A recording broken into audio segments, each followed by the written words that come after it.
can you ship that on Discord? Make sure there's no pings.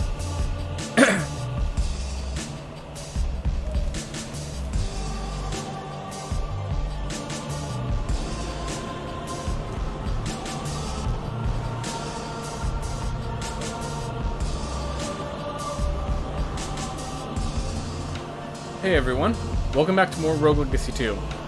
This time it's not a speedrun.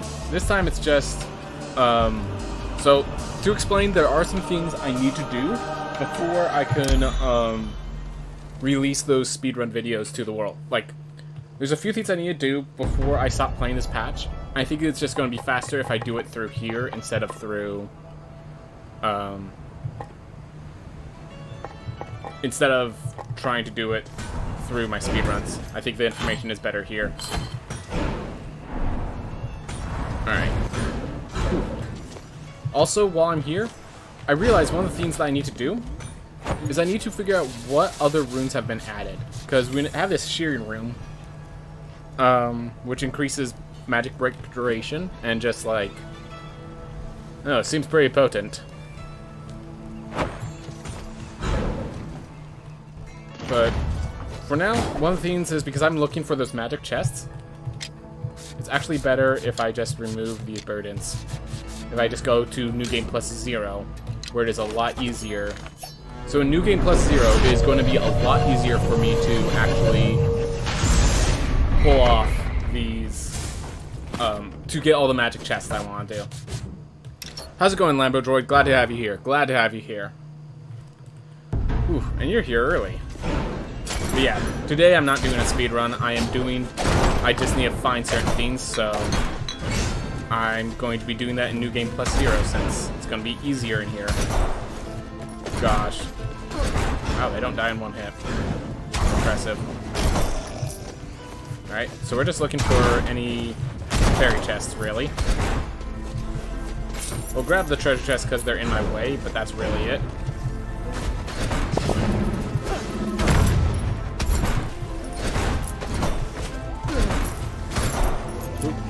Okay. But yeah, how's it going, Lambo Droid?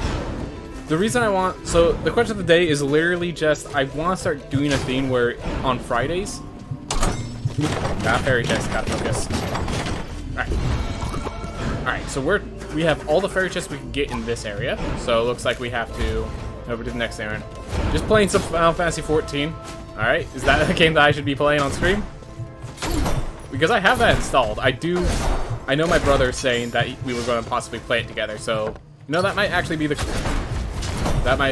really good idea now that I think about it.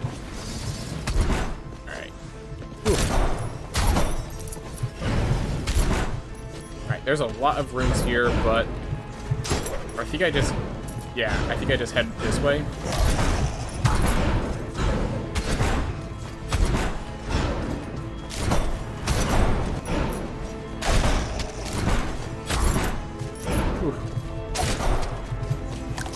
Yep.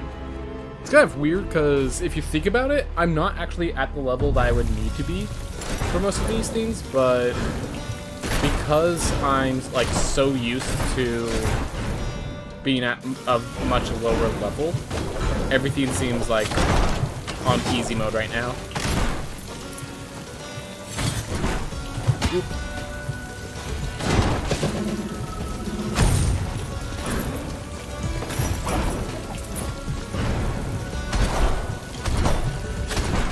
There we are.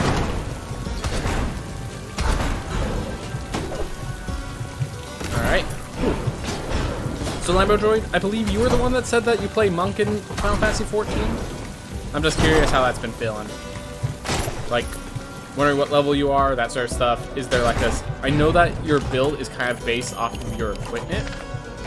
I'm wondering, like, what kind of equipment build you can create. Like, I'm just interested in the game. So... And I want to have a conversation with my chat, and you're in my chat.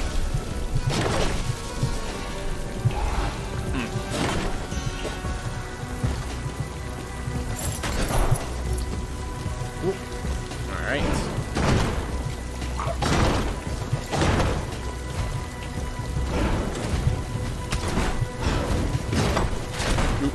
All right, we have a commander that we have to deal with. Whoop.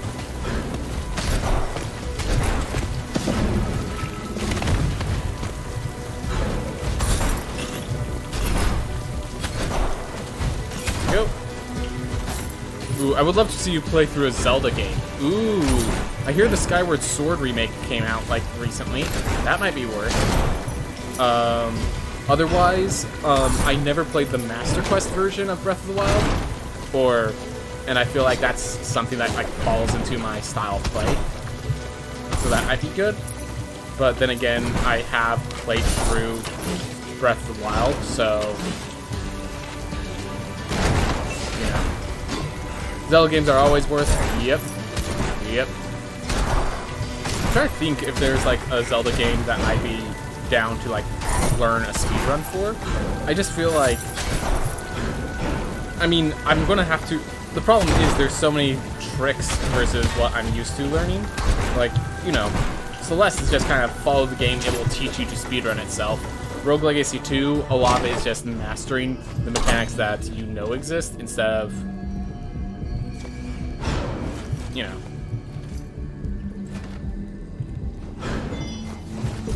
Still only getting blood. Huh. Interesting. Well, I thought at least this one would have given me... Yeah, I would have thought that this second area would have given me something other than blood. Well, if it's only giving me blood, I could just finish this New Game Plus 0, get myself a bunch of gold, and move on. Because, like, yeah, one of the main themes is this file has a lot of equipment and items that it still needs, so New Game Plus 0 should still be, like, giving out things.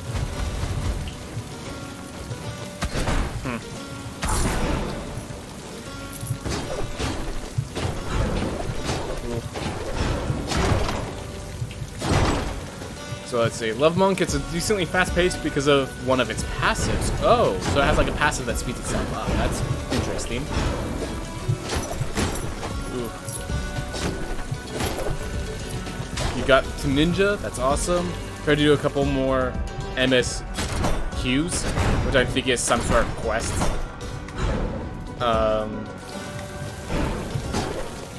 Dude, it goes through ninja? Yeah, dude. Ninja, I remember back in Final Fantasy 3 having a ninja in my party, and just like being a master damage dealer sort of thing. Well, we have a dragoon.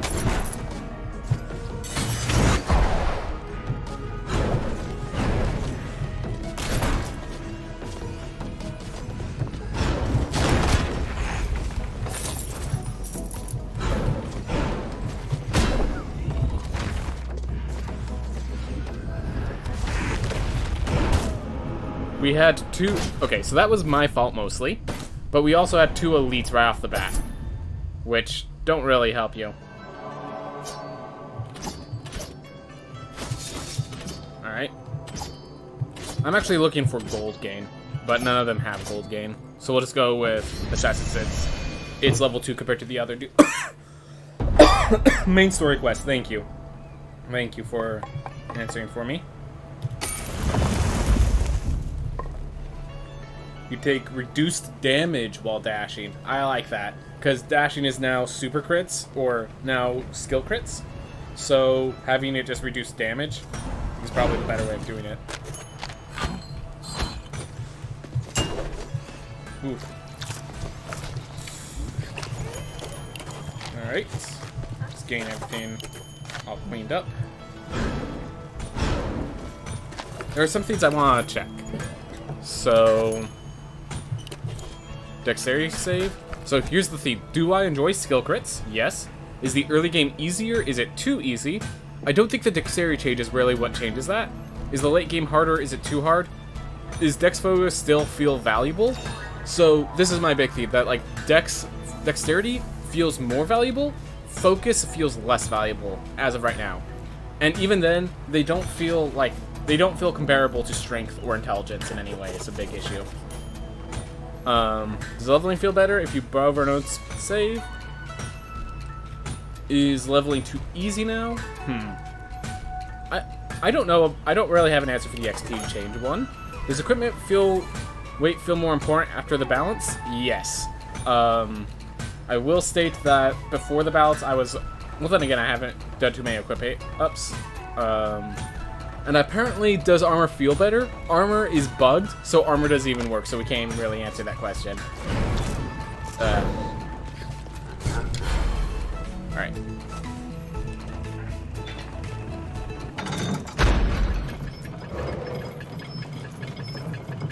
So yeah, 25% damage reduction seems good, and it definitely means that you can go more riskier with trying to get crits. So, I do like that.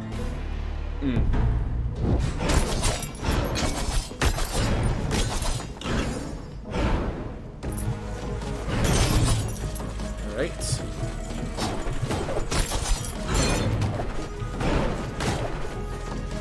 Now we don't have no elite in front of us, so we can actually handle this.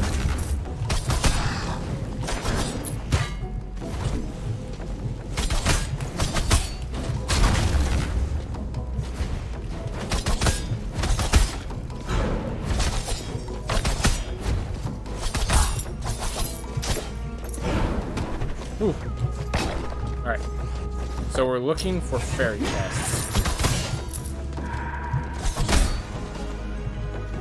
So I think a good way to do it is to actually look outside first, because there are a bunch of times where outside they'll just have random, like, it'll make more sense when I find it. But yes, there is probably more outside than inside for fairy chests.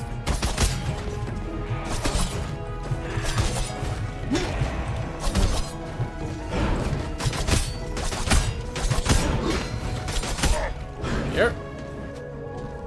Yeah, so like, yeah, focus does not work until spell crits are in. I'm surprised I didn't take damage there.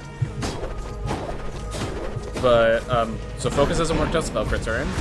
The armor doesn't work until they just get the fix for armor. Apparently there's a glitch with armor, and it's just not blocking as much as it should. Because I've always been like, it says 2, but that has to be wrong. And it turns out it's right. Armor was just not working at all. Apparently.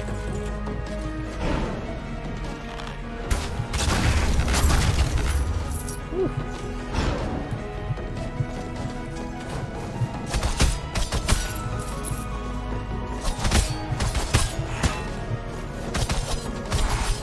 Alright, nearly dead. I'll try for Aaron's reward, see if I can kill myself up. With intelligence.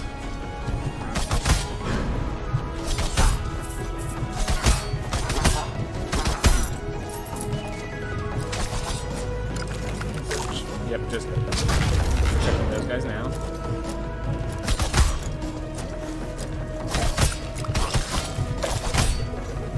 Whoop.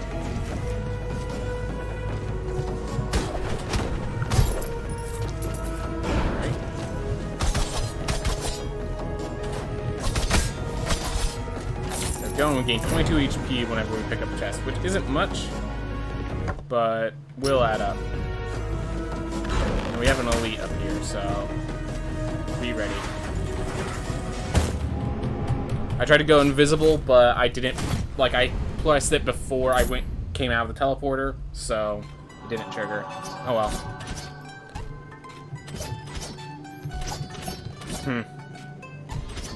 Oh well. Going it quickly, so going mobile, which means no sound. Oof. Well, I hope things go alright anyways. Just, it's nice. And then we have future class unlock, but it's just increased gold for now. Yeah, so let's see, I just want to check what areas I haven't. So this is a future class unlock, and this is a future class unlock. Alright. That's pretty cool. And then we know where they are. One's at the end of the dexterity line.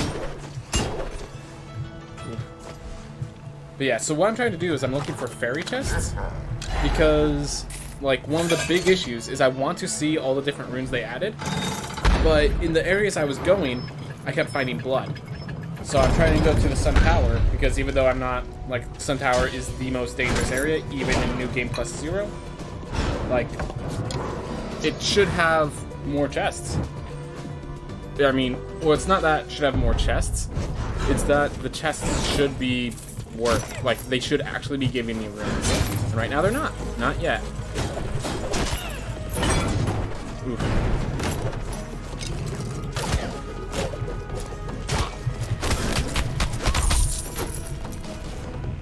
Alright.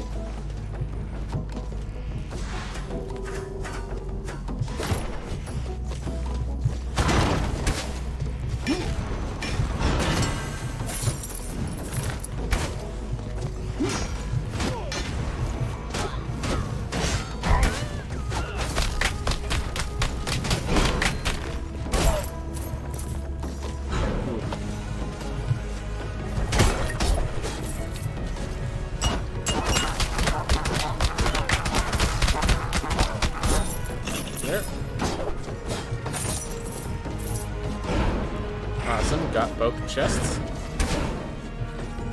And can we get a fairy chest? I would appreciate it.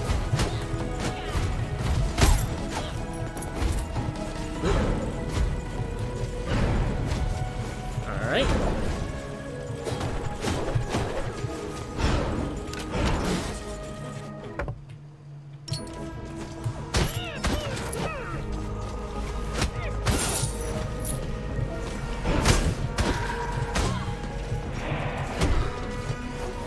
So the chest is over there.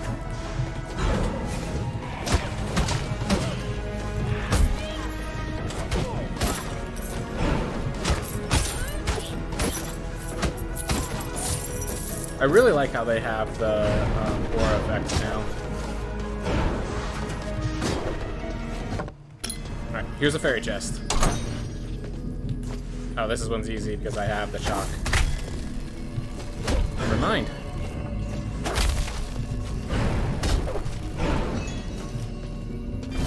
Alright, awesome. We're still getting runes. We're still getting runes. Dash rune. Thank you. So at least we get runes here. It was just... So if you are of two... Like, if you have all the runes and, like, there are no runes... So runes always ask for you to be of a specific, like, level of area. And if your area is too low a level, it instead, like, for you to get any runes at all, it instead gives you blood. And the last two I entered gave me blood. So I'm really happy that this fairy chest actually gave me something. Alright.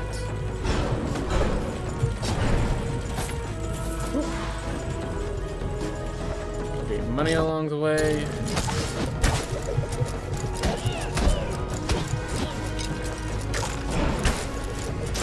Don't even really need to fight every theme, or any theme, really, at that matter.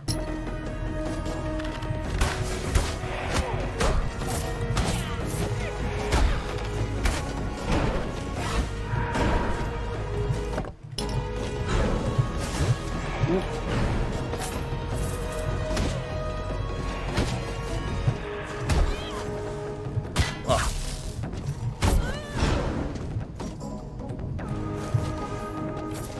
There we go.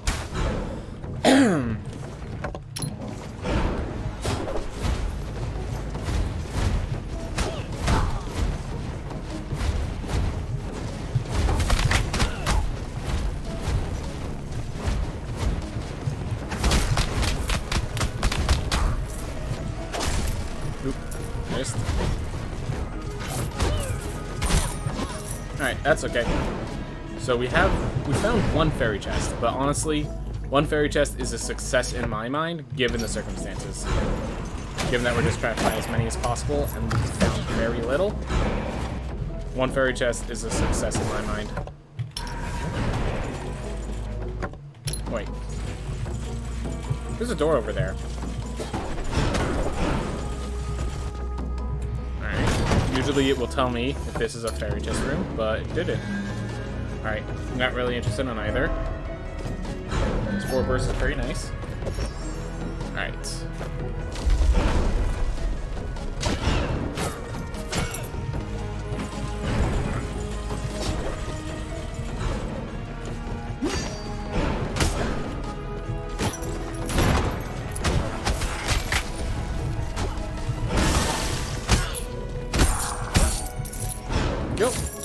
And the thing is, those explosions also were crits because I had effect active. Being able to just avoid and evade feels good. It's like a skillful way of not fighting.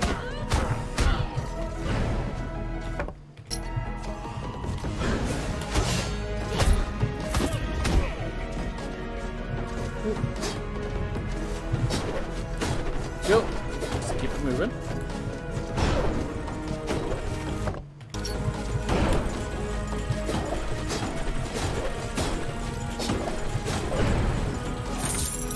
More money. Haven't gotten any blueprints though.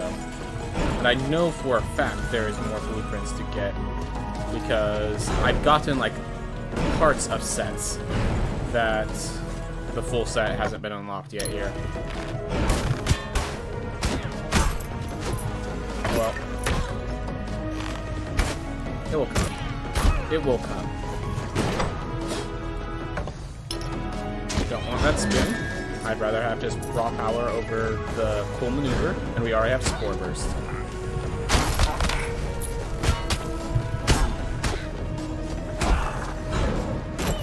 Ooh. Hey, get ourselves more story, and possibly some meat.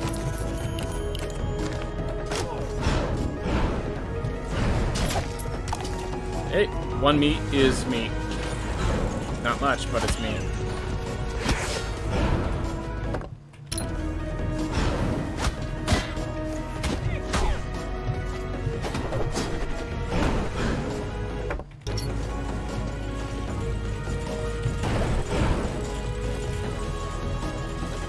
Alright.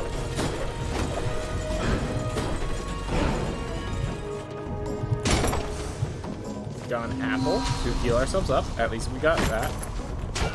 But yeah, it turns out that they don't show. They used to show the fairy chest in the entire room if there was a fairy chest room in here, but they haven't been showing that.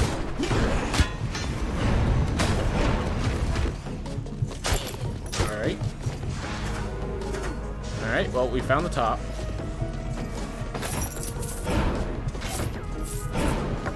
That's not working. I am now headed back to the main area for two reasons. One, it has access to the Sticky and Steady, which is the next place I'd like to go if I can't find chests there. If I can't find any more chests there. And two, I'm having problems saying it. It has some heirlooms and places where I can, you know, get benefits that will add up.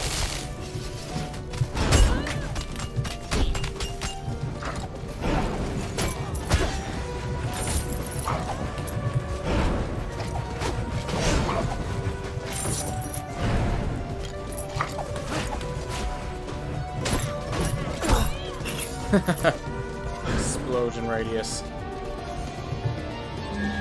I might just take Hermes boots to just protect myself for when stack spikes become an issue, but I don't think they're going to become an issue right now. I'd rather save the resolve.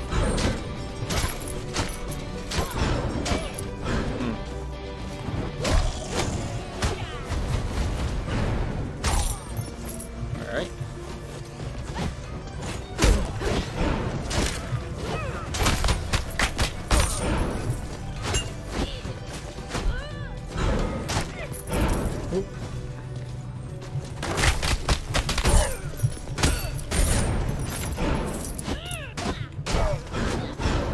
Okay, definitely got a lot of health, a lot of gold in that, even if I didn't get a lot of equipment.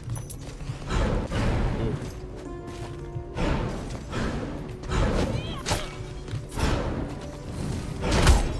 Hey, meat. Always appreciate the meat.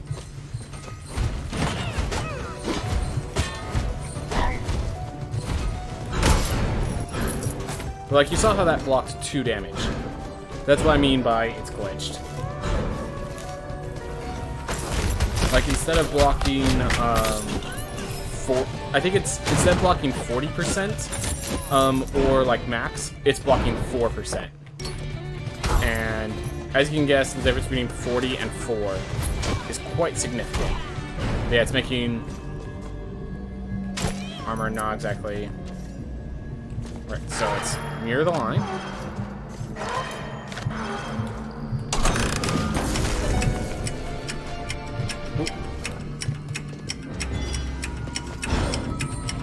And forgot that there's only blood here. There's only blood in New Game Plus 0 right now.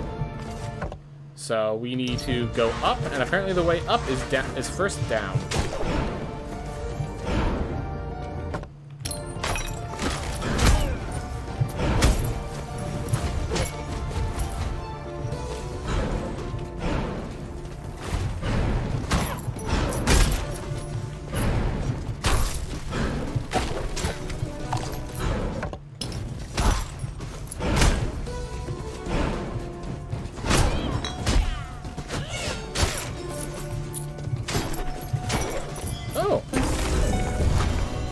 Blood. It's in this little room. Chest. Appreciated. And meat. Always good to have meat. Whew. Alright. Not really that hard, but extra tasking. Found another heirloom. Pandora's Trial. I think this gives me resolve.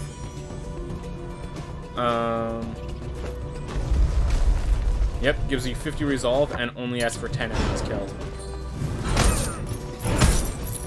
There we are, there's 4. And I can't enter there until I have the enemies taken care of. As a safety measure, because obviously if I get like a mini boss in there, that becomes an issue. Alright. So just kill one more enemy, and I have the resolve to pick up what I want. There we are. Alright, Pandora's Trials open. We have 173 resolve right now.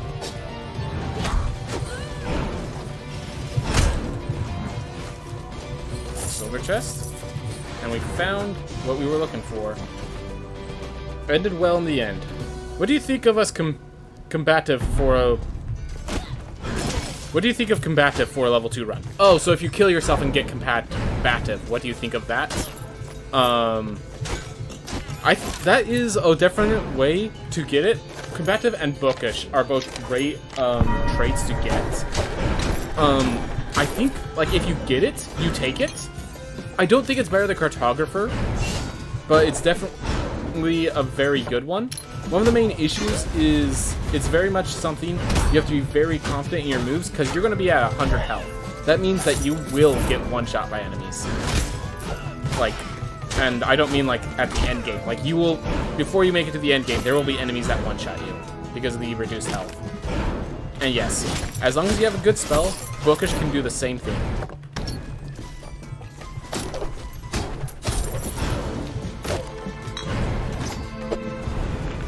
Drikabev and Twin Blade and was doing 90 damage, but died in Axis Mundi. Oh, serrated handles bargain. Dude.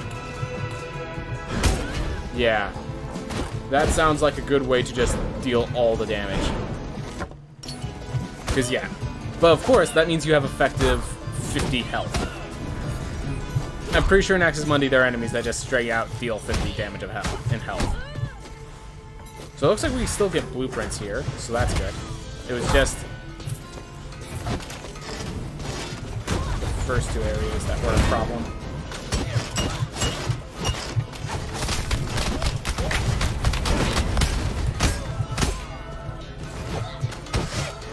There we are. 4.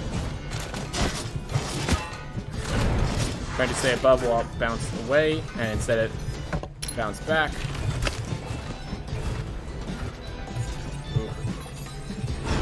I just realized I'm at the level where if you're a casual player, this is where in level you should be. I'm at level 70 in an area with level 70 enemies.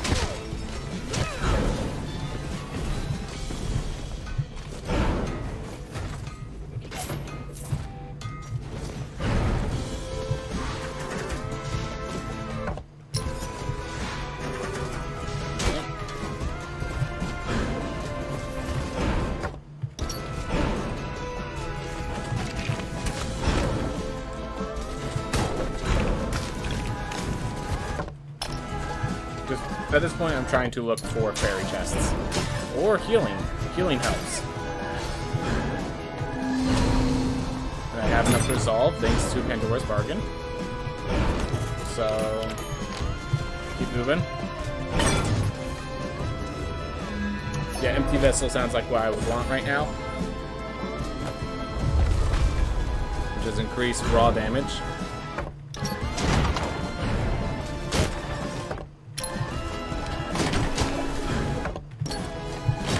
Of Murmur. So I was gonna say, like, my goal is to wait till I get a character with a gold game before I go defeat bosses on this file. Because these bosses shouldn't be too hard, but Murmur doesn't give gold unless you got the chest. So I guess Murmur and Gaunt Heads should probably be taken out.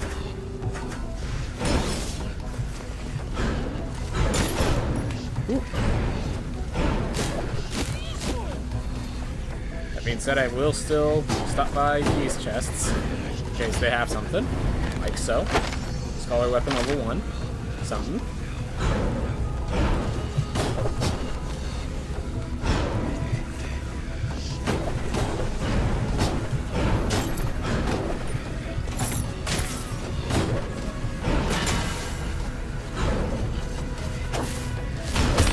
Okay.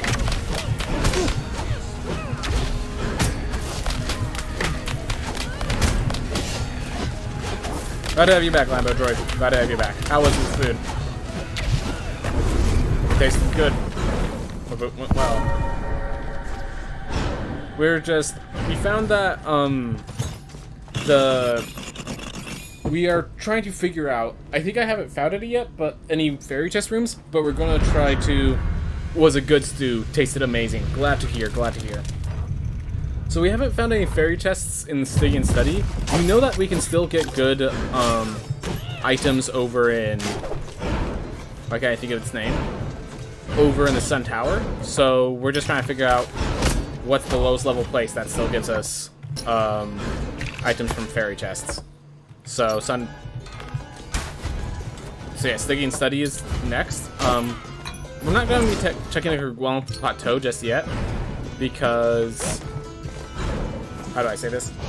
We'd have to beat a boss to get to there, and I don't want to, like, I want to wait till I get a character with good gold increase before I go boss hunting.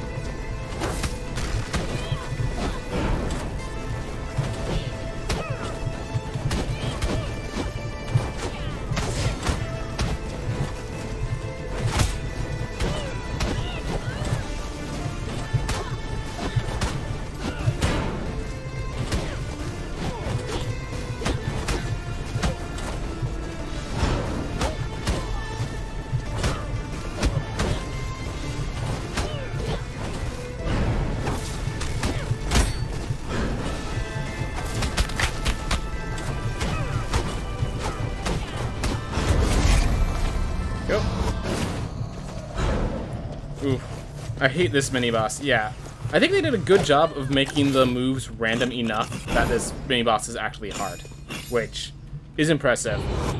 Can't be as bad as the 2 spiky balls. Let's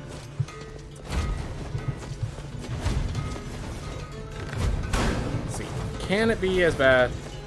Is the 2 spiky balls the worst of the 2 mini-bosses? I think yes. It definitely takes a while to get into a position where you're ready to face.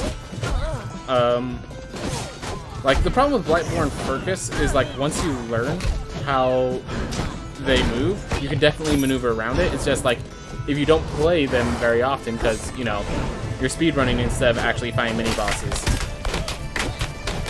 It's definitely rough, but I mean, you saw me. I managed to do it. I managed to learn what I didn't understand and take out Lightborn Focus. So, very much possible, and something I did without much investment, I guess, would be the phrase.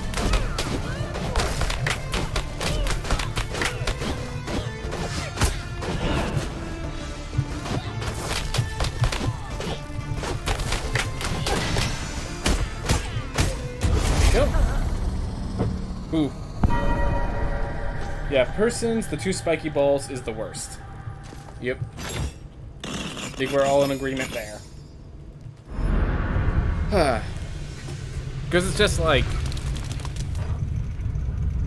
You're not... How do I explain it?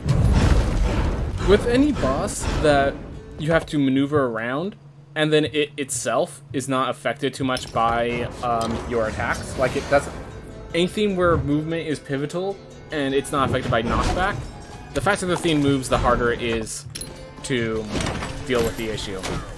And those 2 spike balls, while they have a very obvious pattern, they move fast and they're not affected by your actions. So...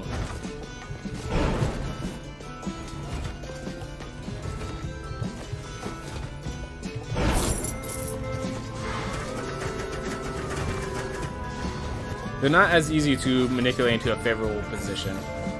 Yeah, like, I wouldn't call manipulating them easy, but I would say, like, as long as there's 2, it's not very easy to do. And we've got Blightborn Focus again, it looks like.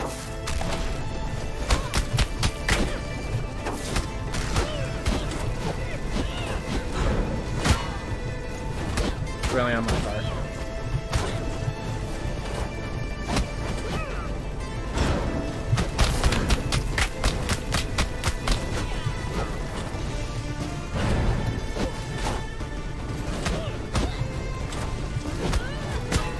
Oh my gosh.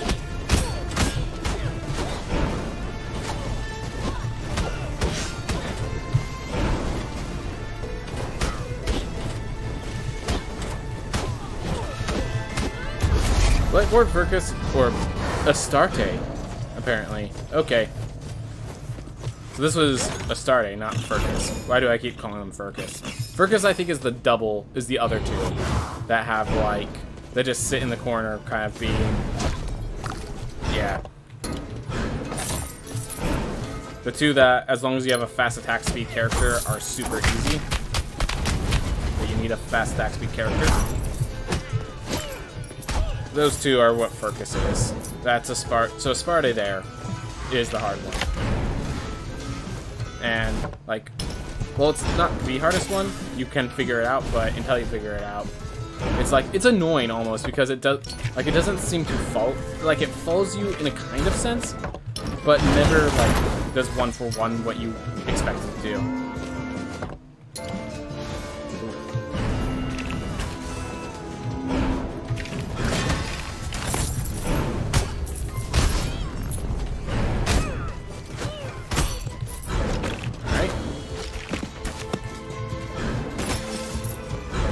I'm not sure if I've done this on this file, so I'm just going to do it now.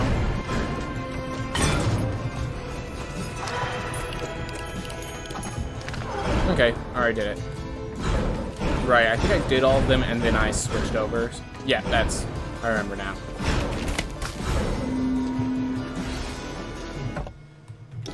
It's like not finding fairy chests.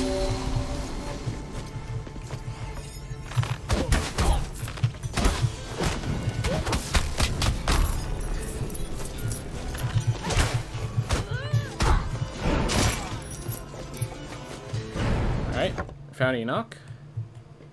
And it's faster to return here than it is to go elsewhere.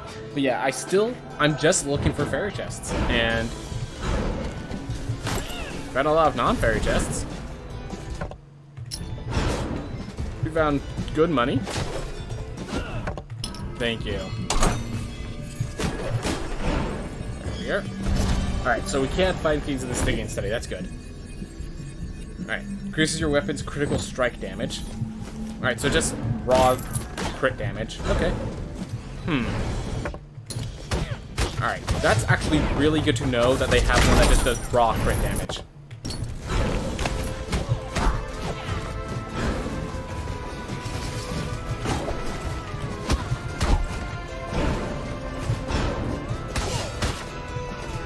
Alright.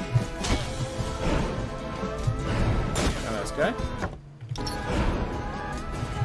I mean, I could go there looking for meat, but...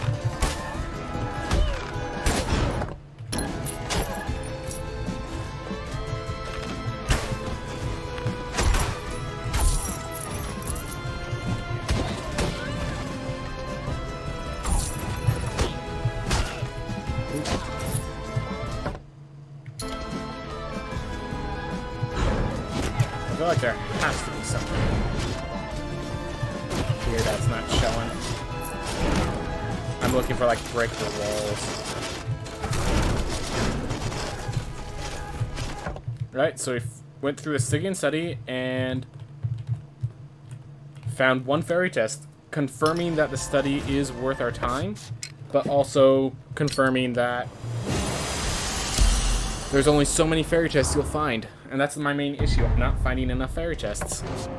Alright.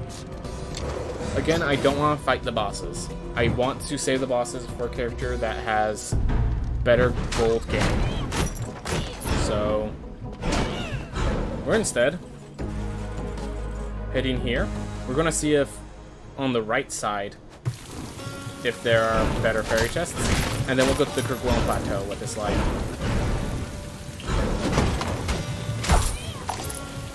Alright, we might have found a fairy chest as early as now.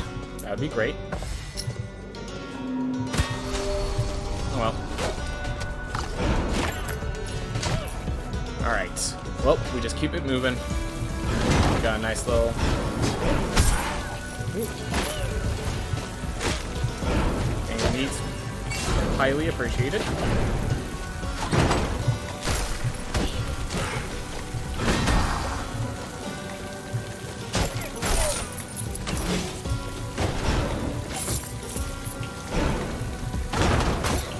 Yeah, as we're looking for those fairy chest rooms, we'll run into rooms with heirlooms, so all this extra resolve will actually come to fruition.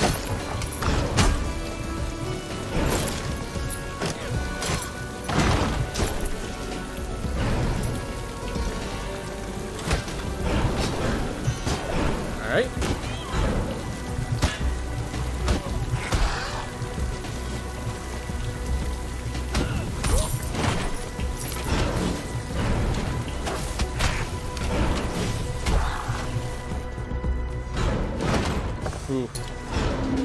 Did you see Mindful Screenshot in the Discord? He got the new Game Plus 3 at level 1. Yep.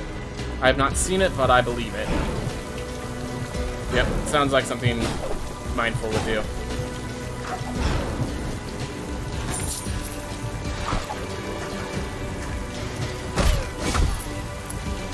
That is a hidden chest if I've ever seen one.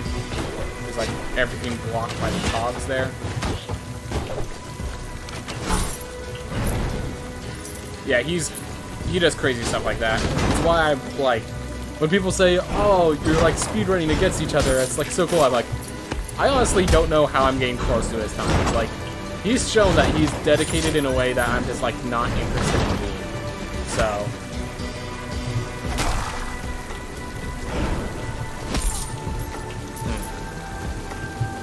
Like, how do I explain it? Like with the speedrun, with like the speedrunning stuff, or the T-Lor's challenges, the Olympic thing, I was always like, you know what, Vilks, like I wasn't expecting to get much, because I knew Vilks and Mindful Line both have their channels dedicated to Rogue Legacy 2, where I have, like, it's just a thing I like doing, is like the difference as far as I care.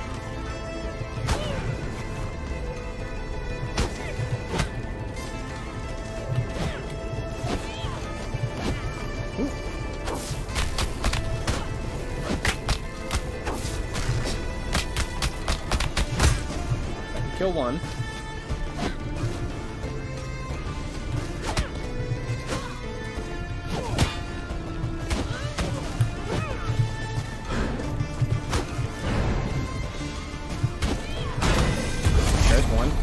Awesome.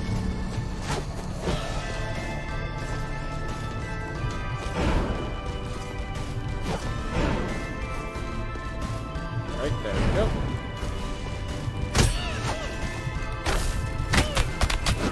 And we just kind of sit here and wait until they're dead. I still think the craziest thing is, yeah, Rogue Legacy 1 without taking a hit is even more insane because there is no dash, there is no double jump, there is none of the extra maneuvering options that we get. So yeah, agreed. Zors is more insane, but also Zors has spent more time on Rogue Legacy 1 than Rogue Legacy 2's been in beta. So, like, yes, Zors' achievement is greater. Zors had time to actually make that greater achievement.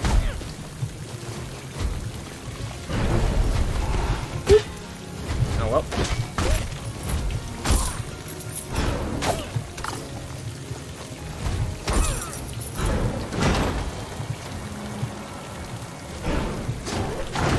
Alright.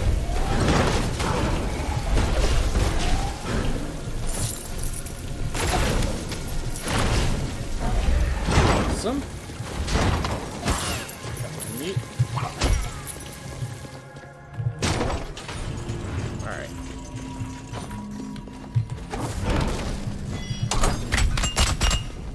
Whew. The fact that I nearly failed because that thing spawned where it did scares me.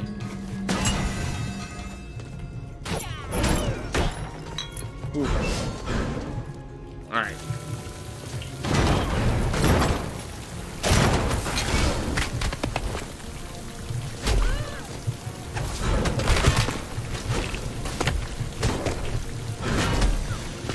That's the timing. Bunch of other issues.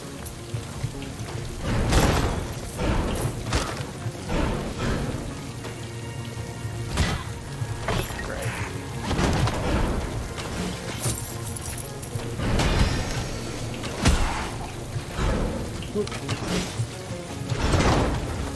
Alright.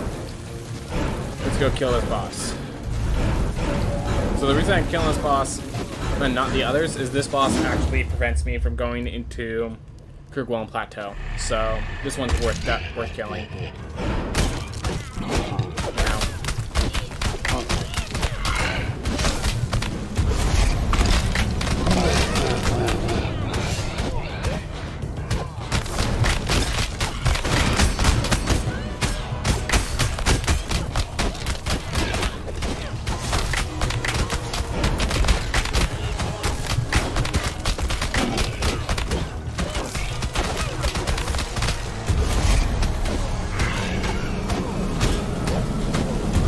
Go. Defeated.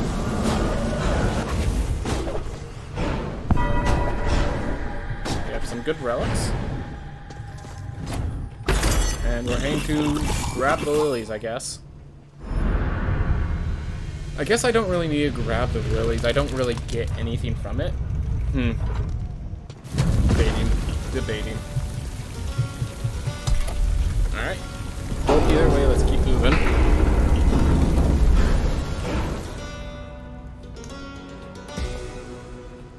Whew.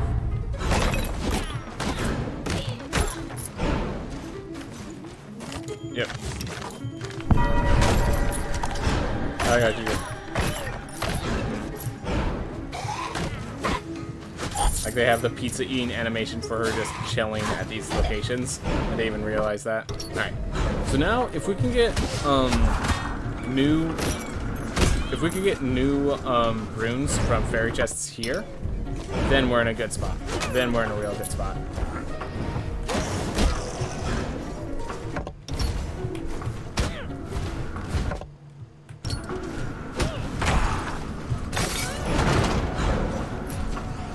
So we're just kind of wandering around wherever path feels right.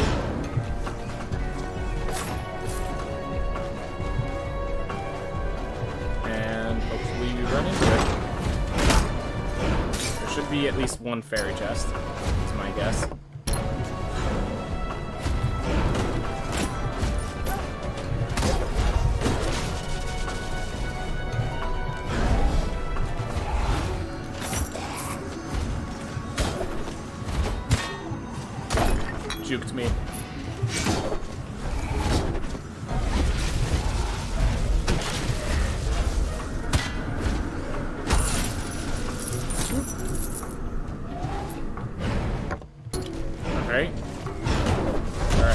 there. So just keep moving.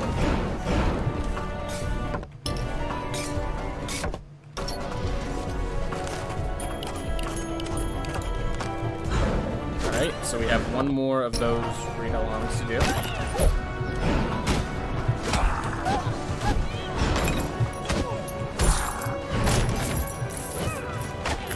Okay. 78.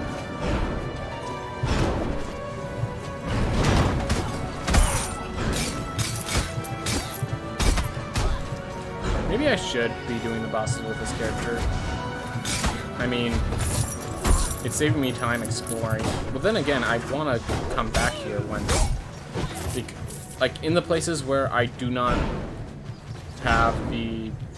Actually, yeah, that's a good point. In the places where I cannot get anything from fairy chests, I want to just get them, the bosses that are out of the way. So, if I find that I get blood from my fairy chest here, then I'm probably just going to go kill them all. Alright. But I settled that within my head. Another Pandora's Trial. Where's the Grave Bell? I think I'm just gonna grab Grave Bell.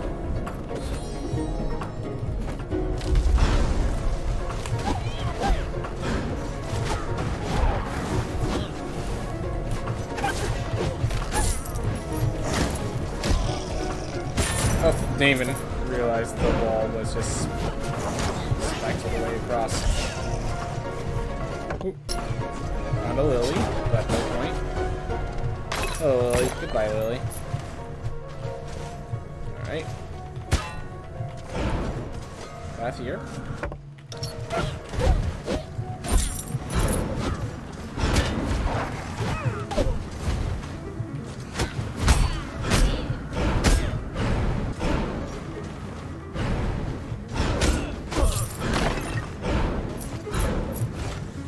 Alright.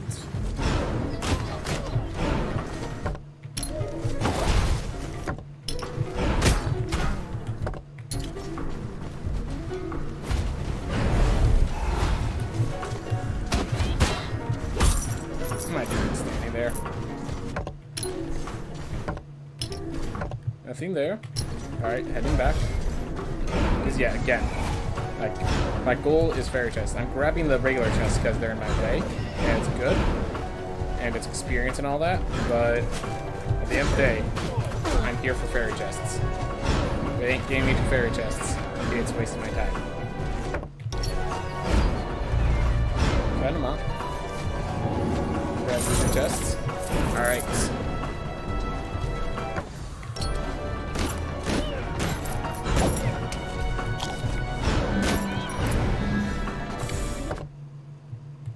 Zero fairy chests?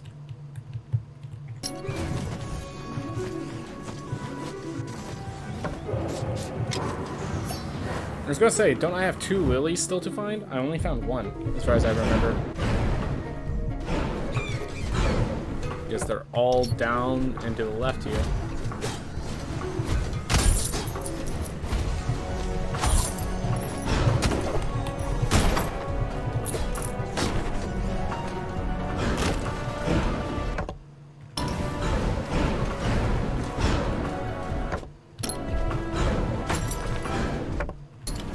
Okay, don't get hit.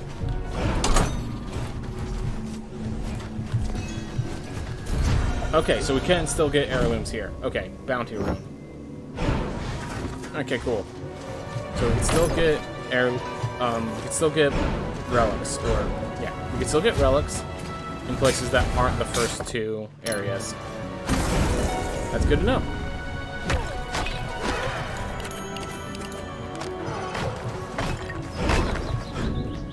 Ooh. So yeah, then we don't kill them all. We save it up for a character with better gold potential. But I mean, we might as well open the door. I just realized, yeah, we still have to open the door anyways. Let's open the door.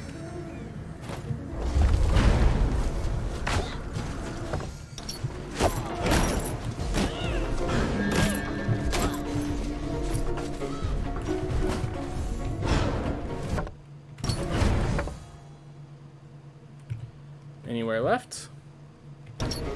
Not really, no. So we'll go grab that other lily.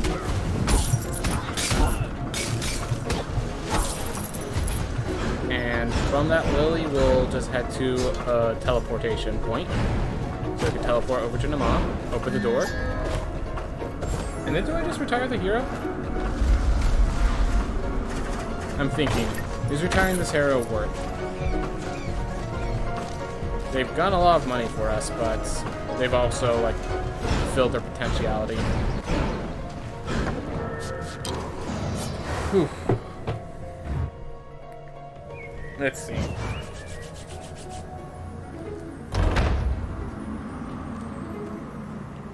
Yeah. I want to get those runes, so... They did what they needed to. I just realized I didn't leave the room, so that area might be locked again. Hey to the ho! How's it going, sweet cute? How's it going? Glad to have you here. 25 exhaust, basically. I feel like at this point it's worse than Surya Hamill's bargain. You have 0 points in Boxer. It's so warm, I'm melting. Yep. Nope. I have to have my fan off for the stream because the noise was too much, so I understand.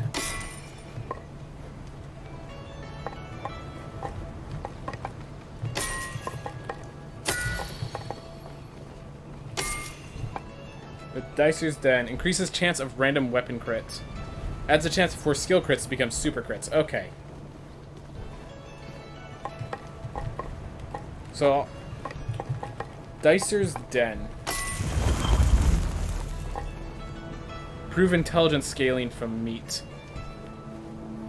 There's only one level and it's only 1%. I have a feeling they are like, we want to add this, we can't get it working yet, so we're going to pseudo add it. Oof.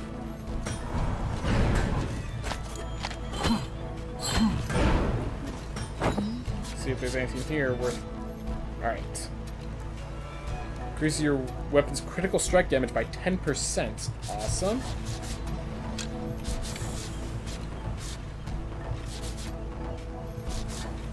We have a retaliation ring.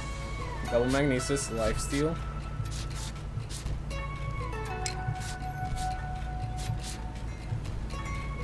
Trade that for this. I like that. Ooh. Actually, yeah, let's buy that one even if I don't equip it yet. Alright. Let's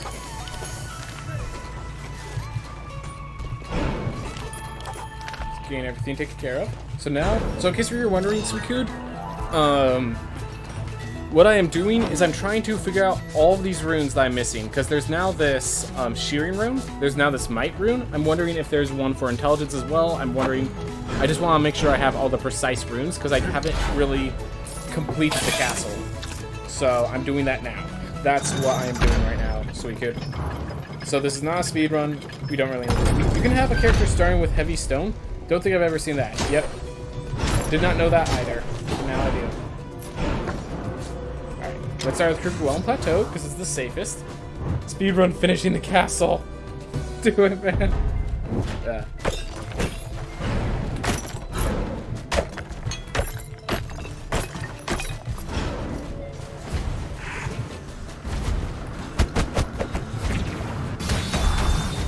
I just want to check if this... Nope, hasn't changed.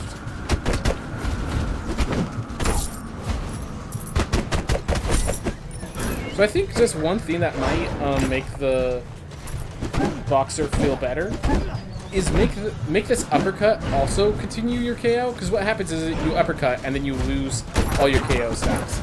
Like, yeah, it's not going to give you KO as fast as Rapid Jab, but it needs to give you some KO stats, or else it's just, it always kills the momentum of your KO.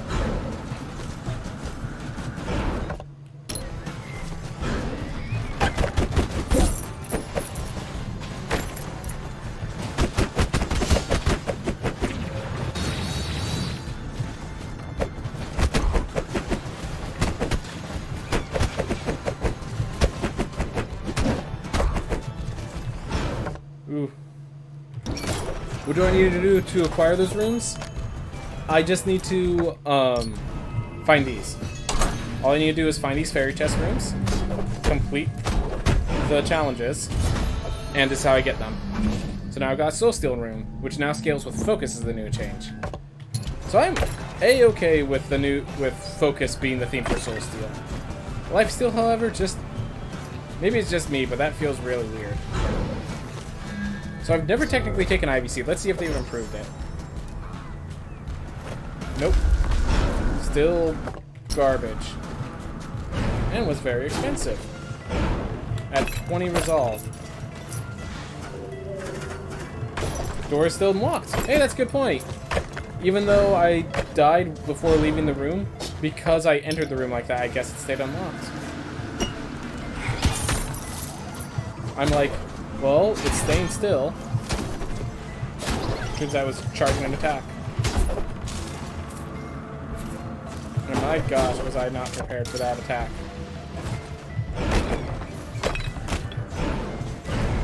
Ooh. No, that's not where I place it.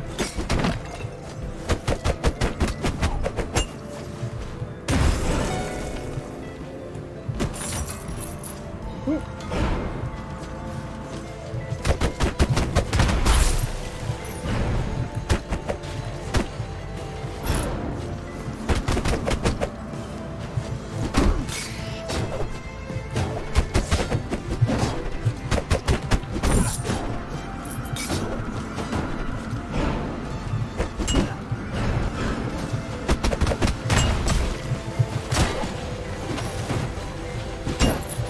Alright, so I can still knock them away, even though I can't injure them.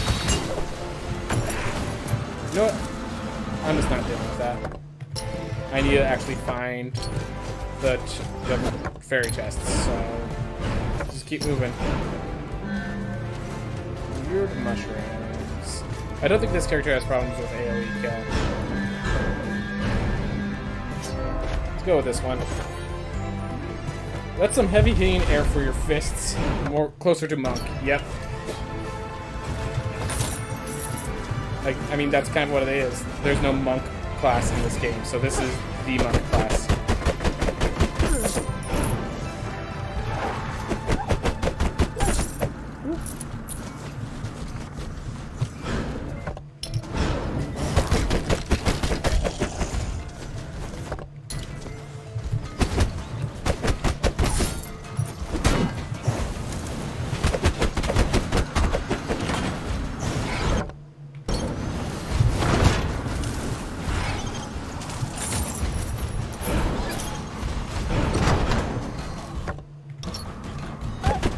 I've lost all my health due to the wisps.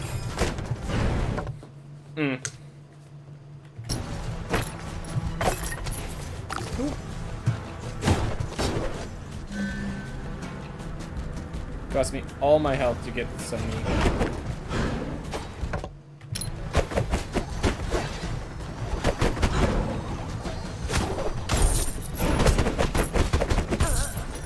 Alright.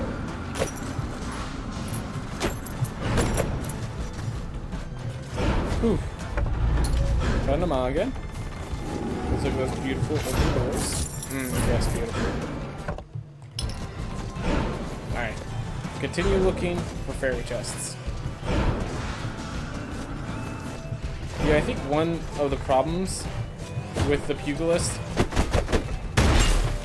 is that how do I even say it? The uppercut, to use it means giving up all your KO stacks. The special giving up all your KO stacks for it is fine, because it's such a powerful special. But the uppercut is sometimes just like a necessary tool as a get off me. So having that also, like, consume your KO stacks is an issue. So what does KO do? It increases my damage, and if I get it high enough, it even starts giving me auto crits. One of the big things is you saw how I my special, that big punch, it deals more damage the more KO stacks I have. So if I have like 15 KO stacks, it's gonna deal like tons of damage. Versus if I have 4. saw I had 11 and I killed both enemies.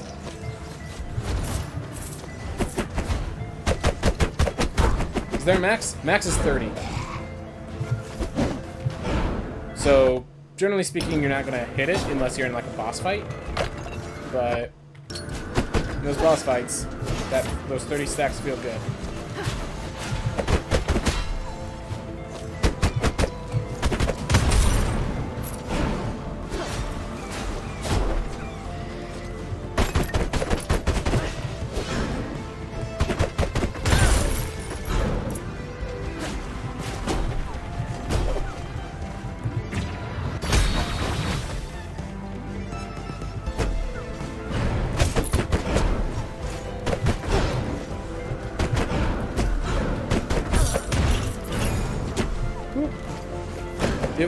It's 20 in the current patch. It's 20. I am playing the beta patch. The beta patch, they went all the way up to 30.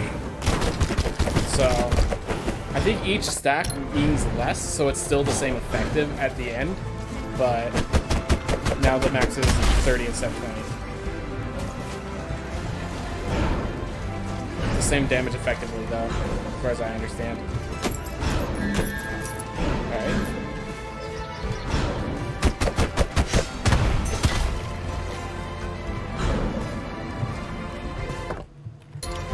Path to the right still, so we can still check there.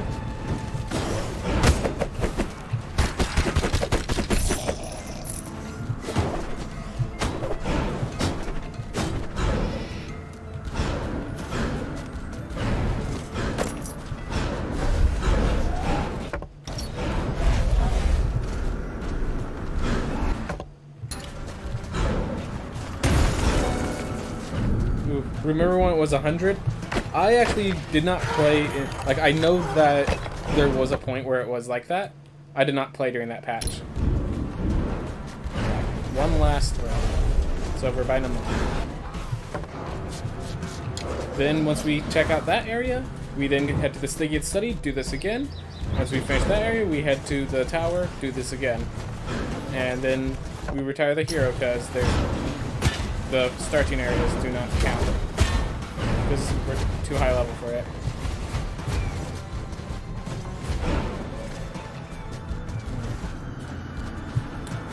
Whoop. Oh, this is just a chest.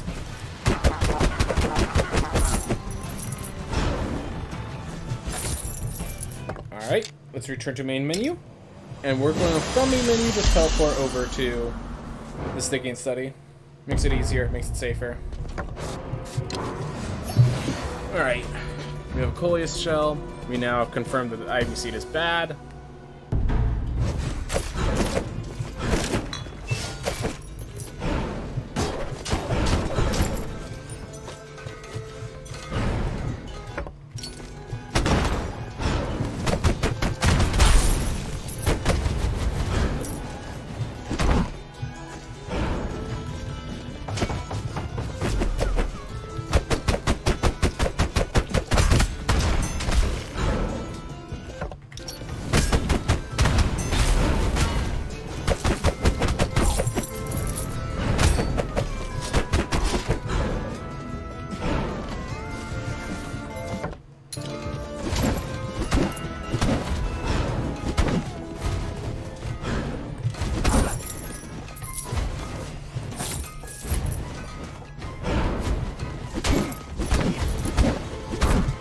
Go.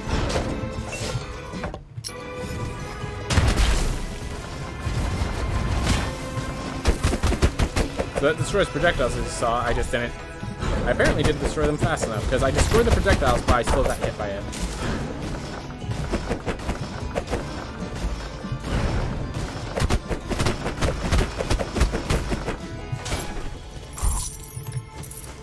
Ooh.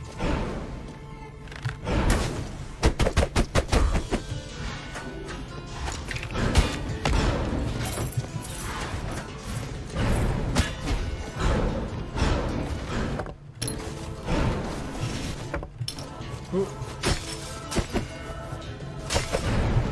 Okay, apple for healing.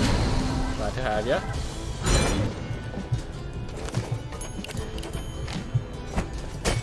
Alright. few steps away from completing that story. And once I complete the stories, I can stop. Would really like the next measure. Voice shell's probably fine, but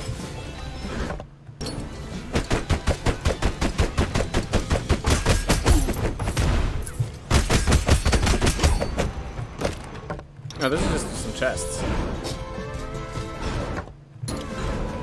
Gotta look for fairies.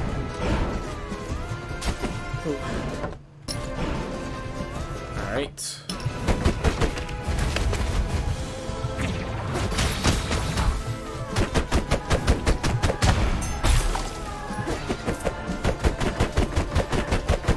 Go.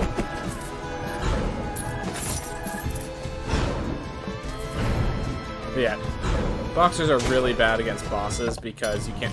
Hey! Oop.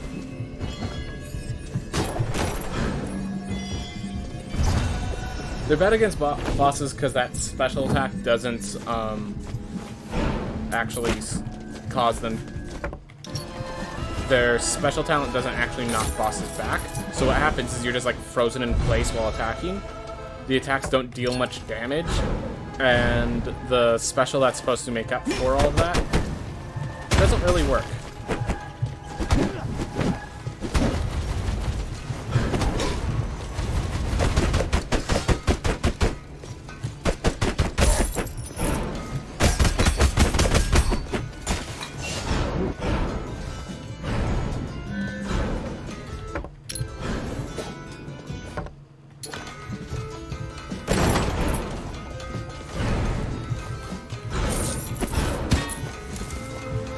Oh well.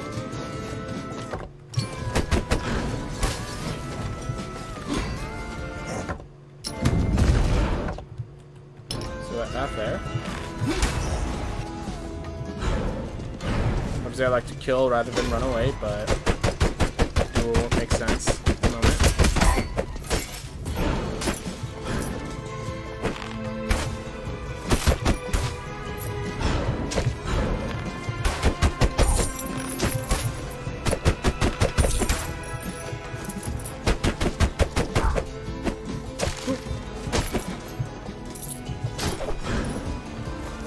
Whew.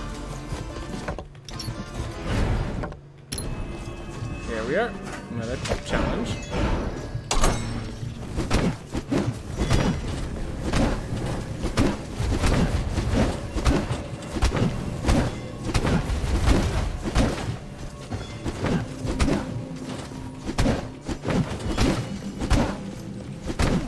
I would have to leave this area. Make it extra safe for me.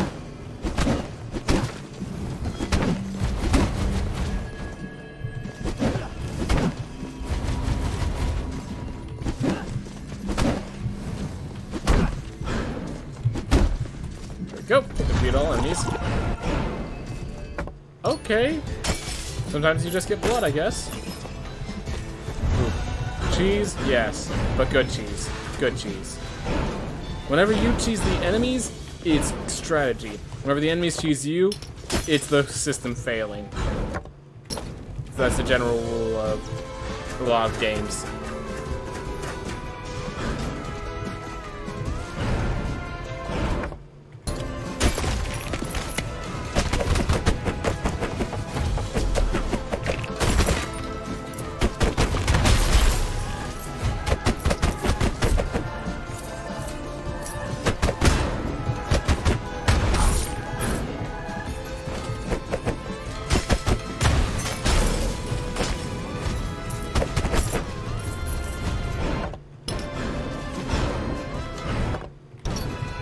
Alright.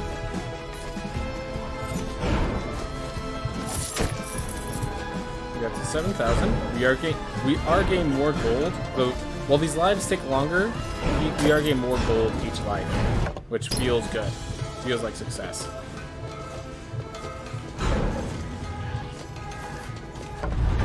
Alright.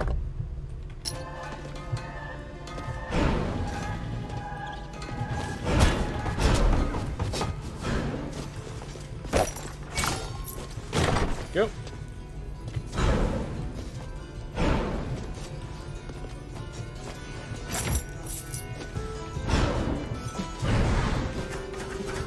Alright.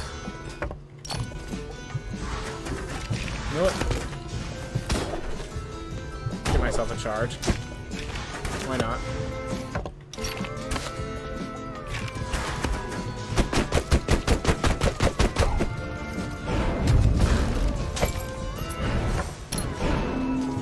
Alright, that's gonna be good for when we head over to... Alright, is that everywhere? Almost. I think that place is distant enough that I'm actually going to head over to Sun Tower now. We've already gone a few fairy chests. It's good to keep moving forward.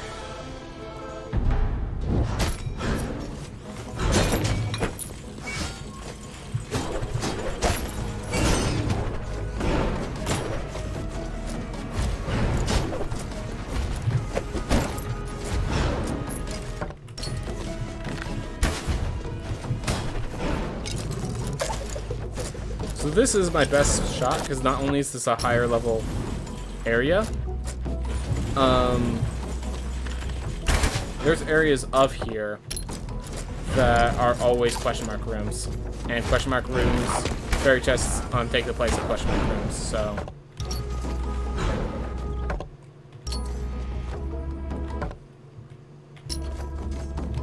I want to check the other side real fast.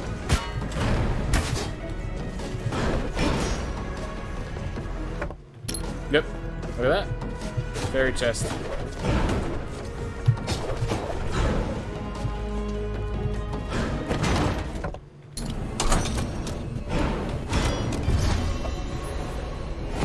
Amplification room. That's good.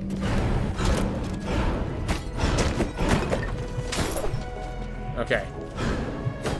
That's an additional fairy chest. Taken care of.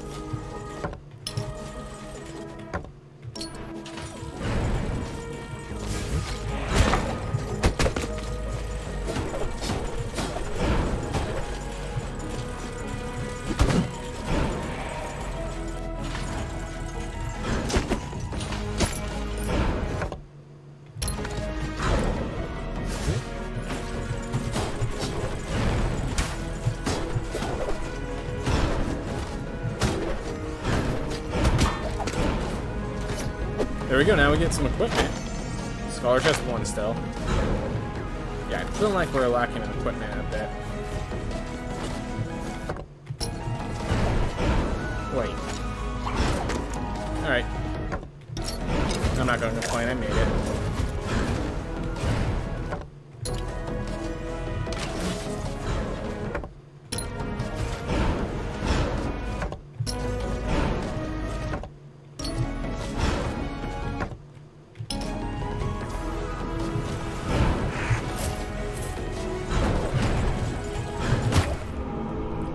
Oh well.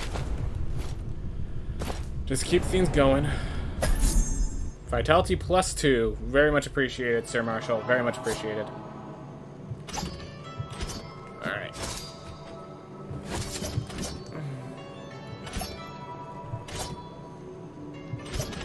I'm going to go with Valkyrie this time, I think. Valkyrie gives us equip weight, which is pretty valuable for what I'm doing. Alright, let's keep expanding. It's a chance for skill crits to become super crits.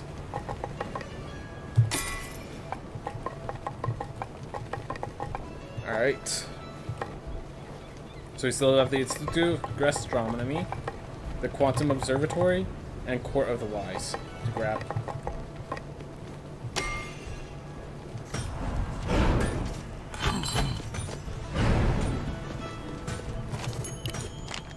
Alright, so we have 1, 2, 3, 4, 5. And those 5 are the ones that I need to figure out.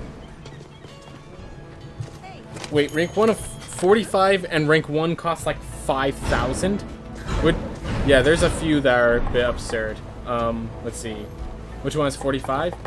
Yep, this one. So the university, yeah, that sounds about right.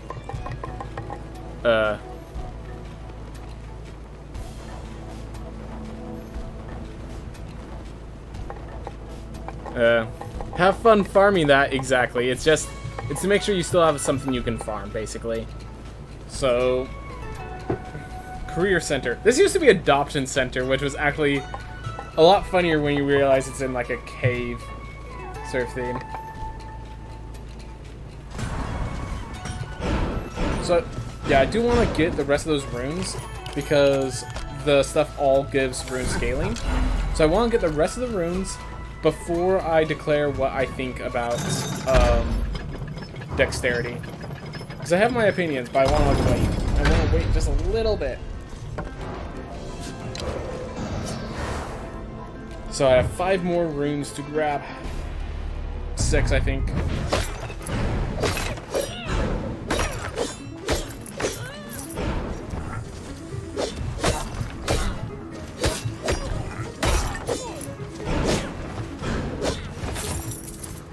Ooh. And I do want to, like, probably should grab the reroll characters. If nothing else, I could grab characters with disabilities to get my gold gaming up.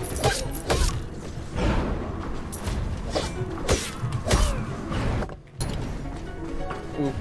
Be right back. Some getting something to drink. Keep yourself hydrated. Yep. Especially with these temperatures, you gotta keep yourself hydrated. Alright. I don't really, like, really, I have damage taken care of. I just want to get health, relics.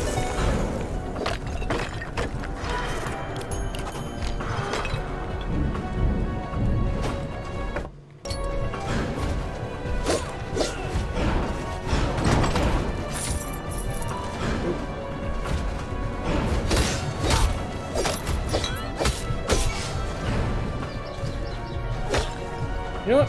Sure. Let's just grab Hermes boots. Garrett still some spike resistance.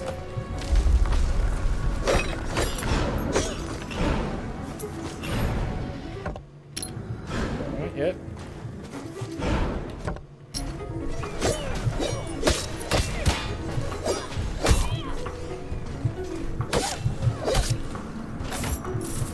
Got some money.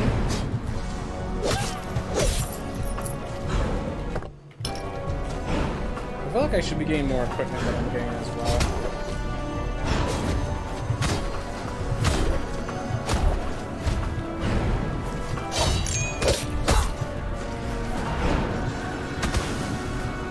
What the heck?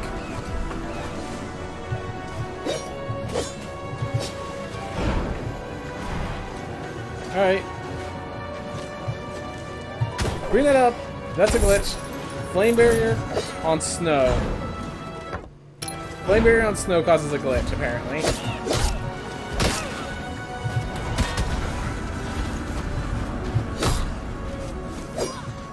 Someone clip that, please. I'll go back and do it again, but that needs to get clipped for the sake of the people in the patch knowing that that's a glitch. It's beautiful. It's beautiful.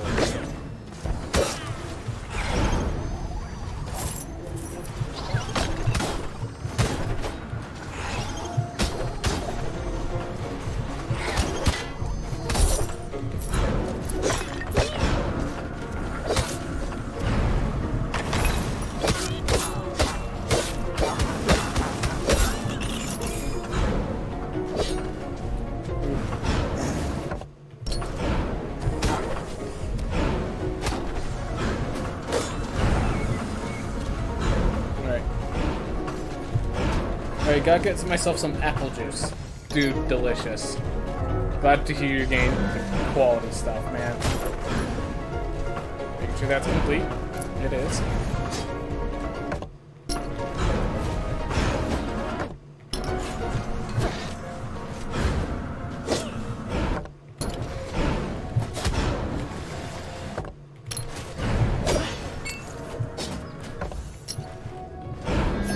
Oh, I did not check how much that takes, but defeating enemies with a crit restores max health, so there we are. So if I can just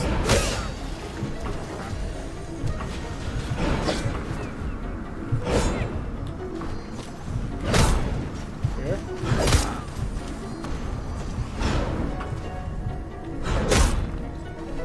Stuff like that, just dashing while I attack people. It's a great way to heal myself up now. It is an awesome thing that I could do. Whew. Hey! Alright.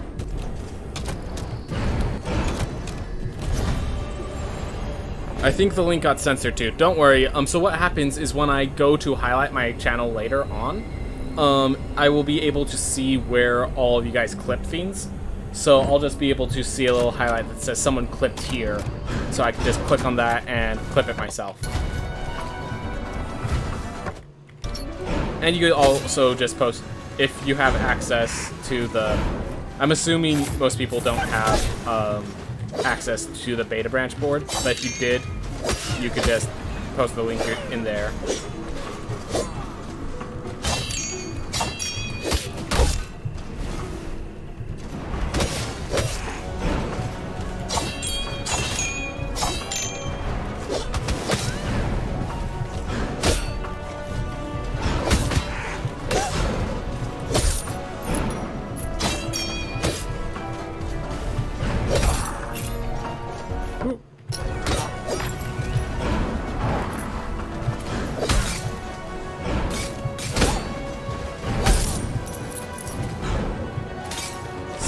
HP for any actual crit.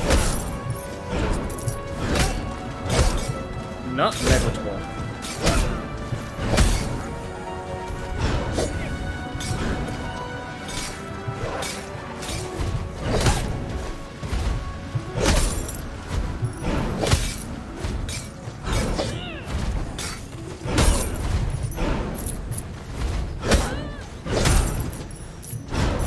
Yeah, we're gaining back a lot of health just because of how many enemies there are here. Whew. Definitely appreciate it. Oh yeah, also, Suicune and another mods can post. You know what? Oof. Don't worry about it right now.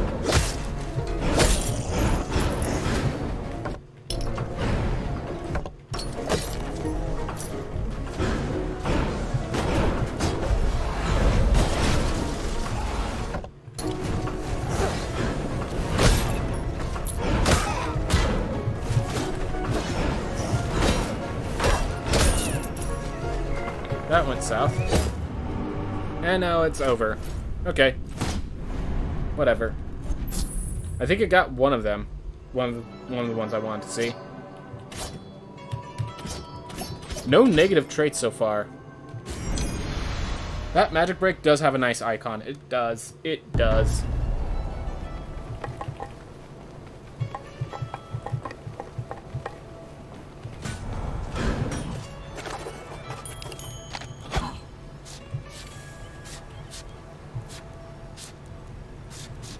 Oh, I have a Sanguine Vial. I could probably do a Sanguine set later. I have the money for it.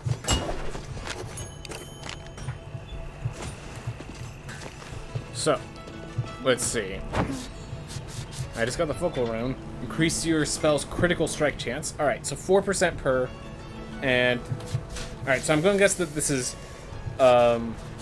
weapon critical chance, spell critical chance, weapon costs magic break, spells cost physical break, then weapons increase weapon crit strike damage, and then increase spell crit strike damage.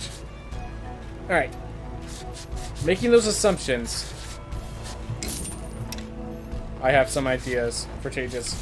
And yes, I'm okay with Soul Steal Rune being focus based. Life Steal Rune I feel should still be Vitality. But that's just a personal opinion.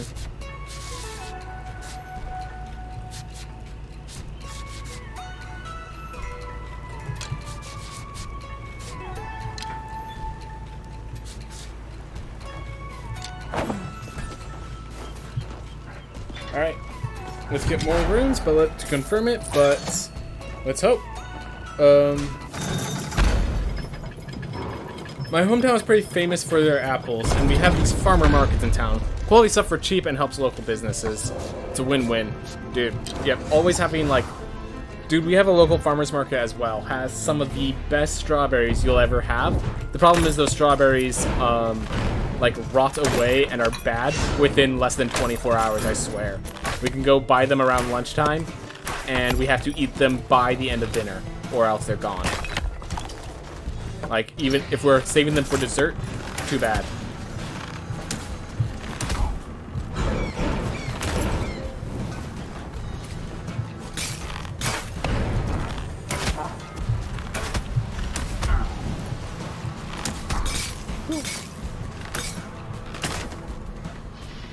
Ooh.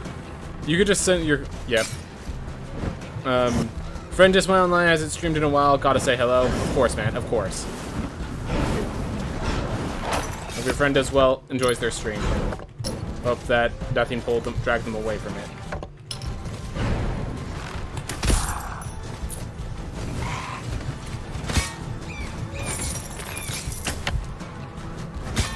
Great.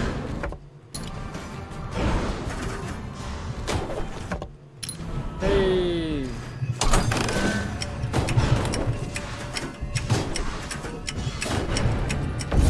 Awesome.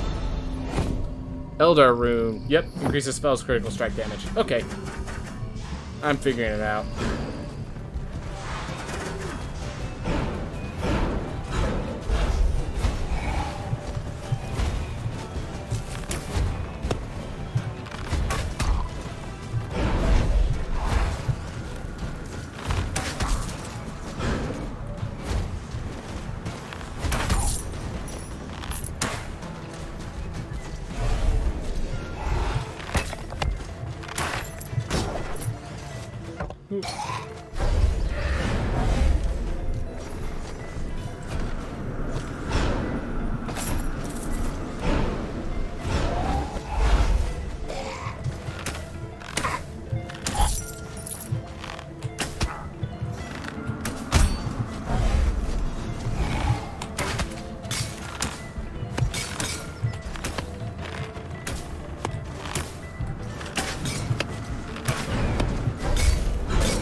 My gosh. Angles, man. Angles. Oh my gosh. I was wondering why I was taking so much damage. I just realized now that I chose the character that had vampirism. So I need to start fighting more.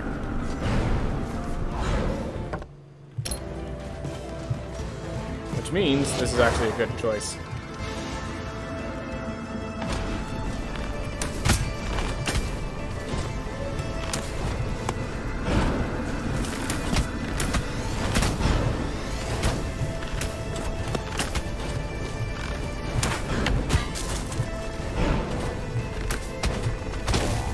Oh!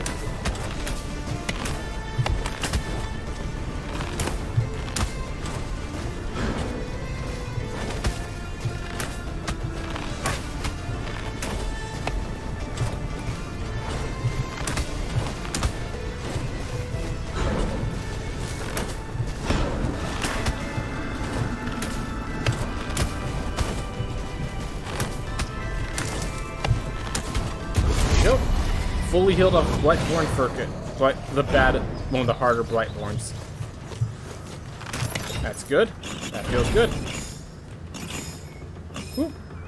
Alright.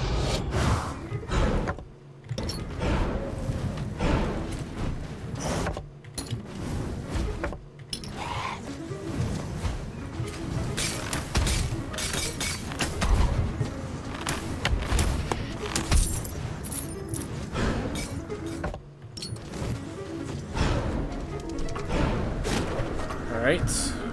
Whew. Okay. Saving all of them for healing, which I need already, so I'm glad I saved them.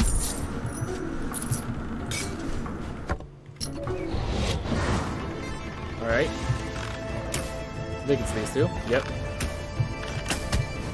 Alright. These chasers are actually going to be an issue.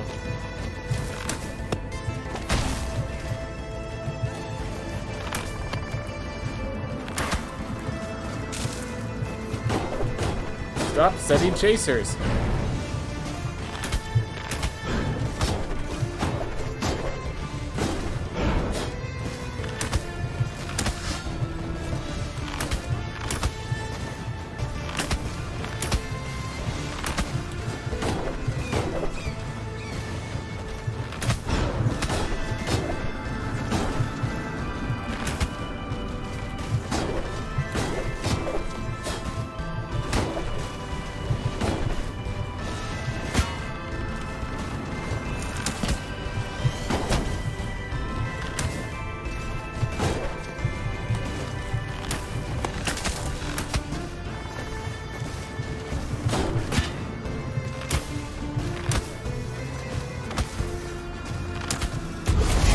down.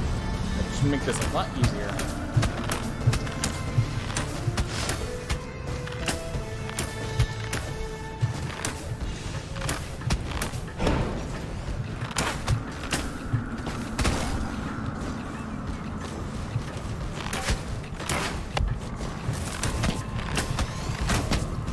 Alright, there we go. Full health again. Awesome. Match pull off with 2 different forms of Blightborns. But it looks like they've changed it so that I've only seen mini bosses from those so far. I've done a few. And I've only seen mini bosses.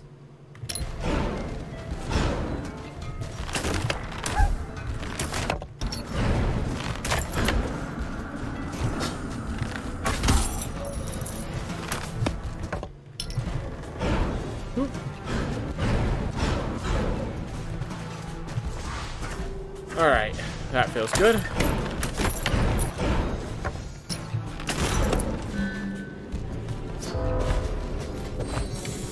There we are. Not as much damage, but guess what? We now have a melee weapon. We now have a weapon I can actually use.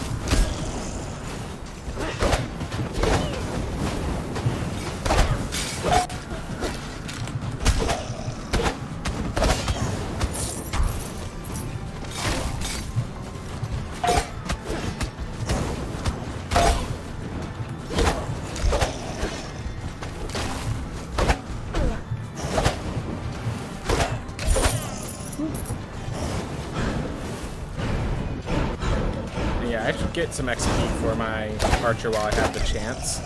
So, yeah, taking it.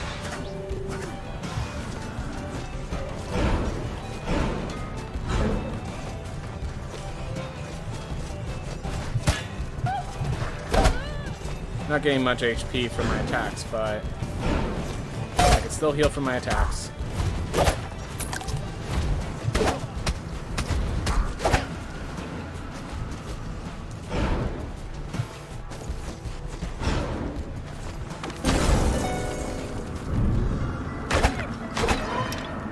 Alright, so we finished up all those entries.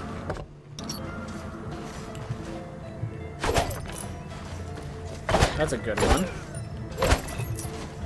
I really like Fran's reward. If this was another character, I'd take it 100%.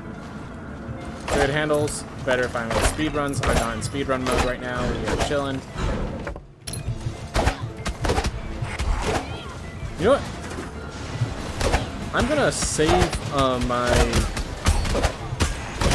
resolve for if I find an ability switch. So then I could be a chef with, like I could be a full-on chef, honestly, if I get the chef's relic. Alright.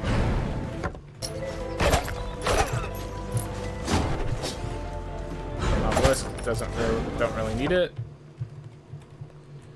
Is that path over to the left? Ooh.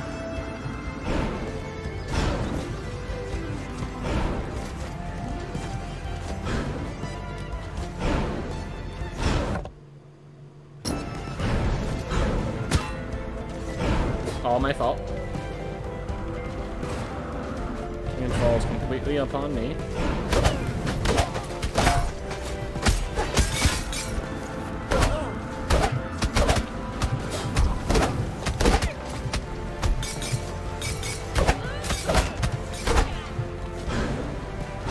Like I said, I'm gonna be gaining health a lot slower, but probably still better than archery, is my guess. Would actually like another change if I can, because definitely the slowdown and health gain is hurting. No denying that.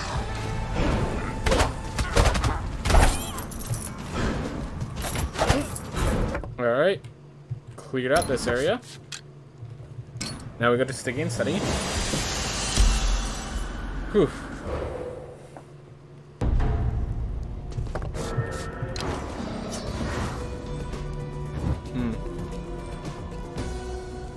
Alright, just fixing it up. Getting everything ready. Ooh.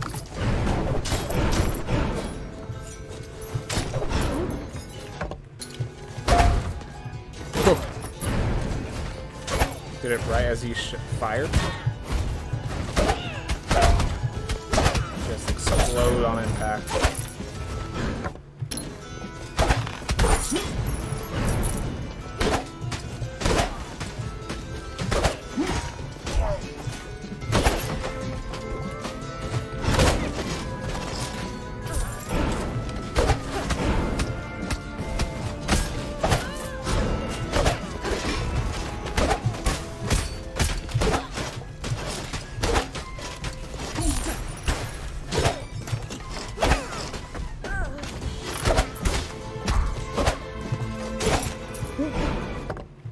Hey.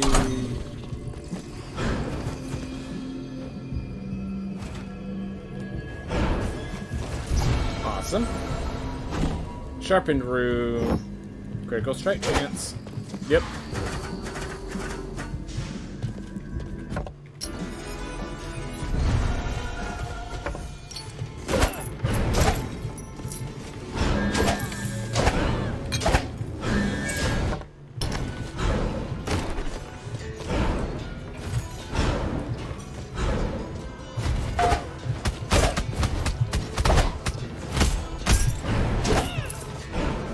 The great part about all of this, I'm getting more experience for the Ranger, because I don't get much experience for a Ranger given how little I play it.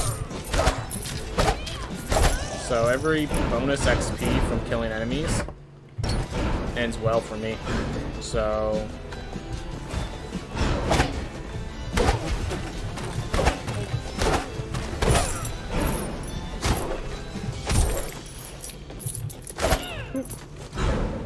I have a feeling I'm going to gain like 2, maybe even 3 levels because I'm at level 1.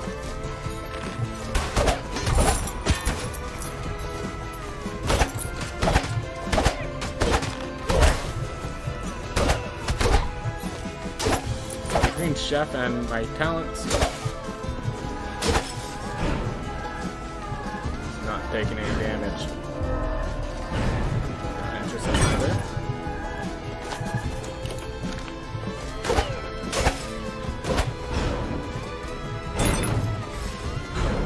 How much? 240.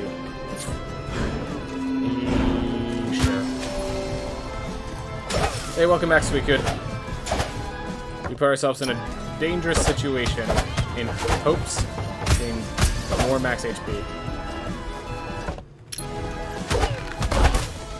Bright side, we'll gain a lot of Ranger experience because we now have a Ranger with a attack I can actually manage, so...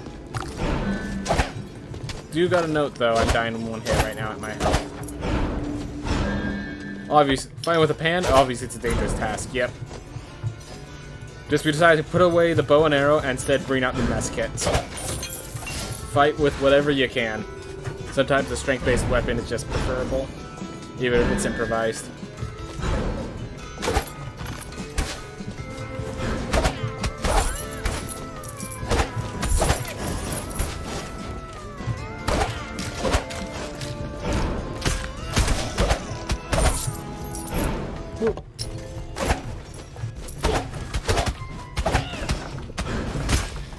Woo! Got kind of lucky on that one.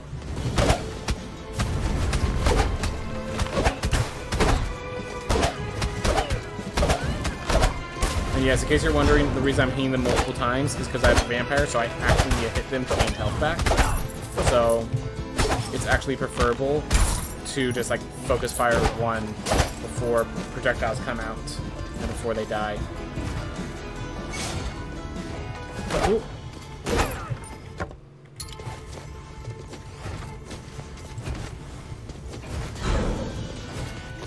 Ooh.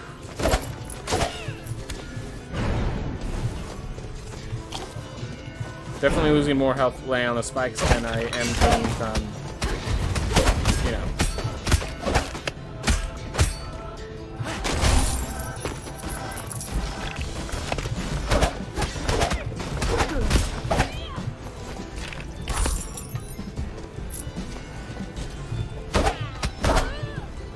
My shockwave actually put me in more danger, which is actually kind of funny. Alright, we're back at full health. No jumping destroy all targets. Alright.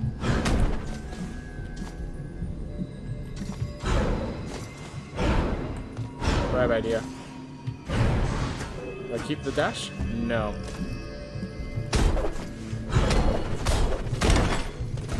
Awesome. Vault room? Alright. I think I only have like one rune that I didn't have before left.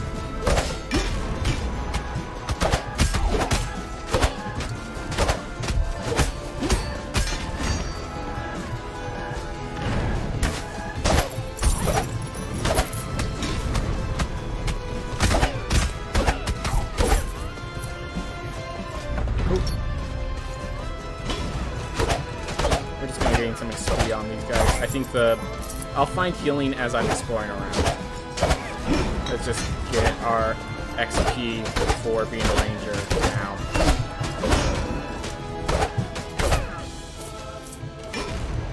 Because all the ranger XP is valuable when you don't play ranger.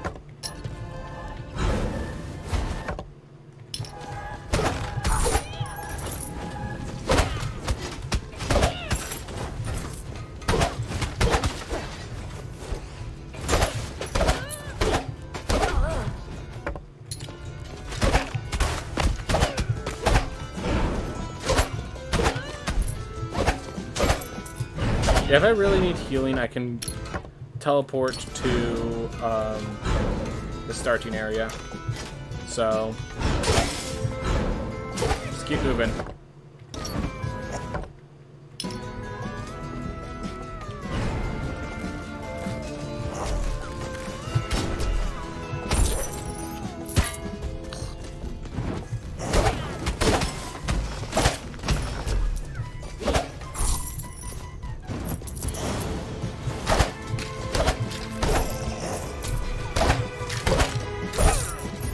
Trying to get my health back as much as I can.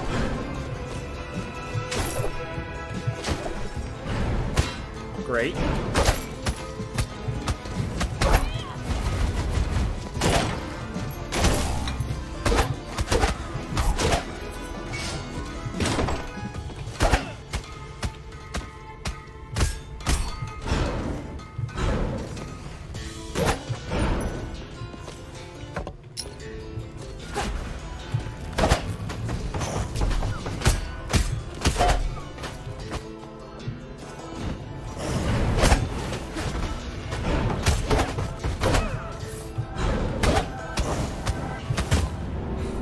Do not expect it to have that perfect angle to face me.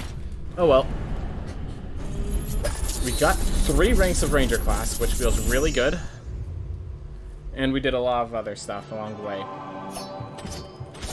FMF fan. The first character. Everyone, for all the time I've been playing, this is the first character to actually have an ability that gives me money.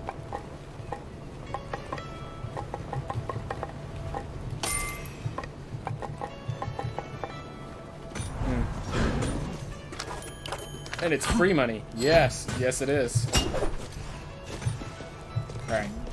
So let's see. Yep. So far, everything's been true. We just have...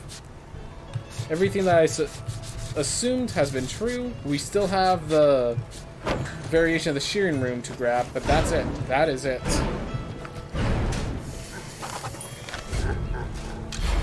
Alright. With this character... 35 plus 35% gold.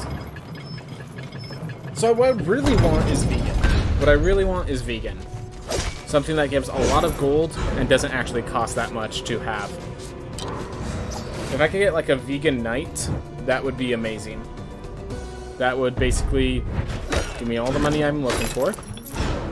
Give me all the runes I'm looking for. Like, it would just solve issues.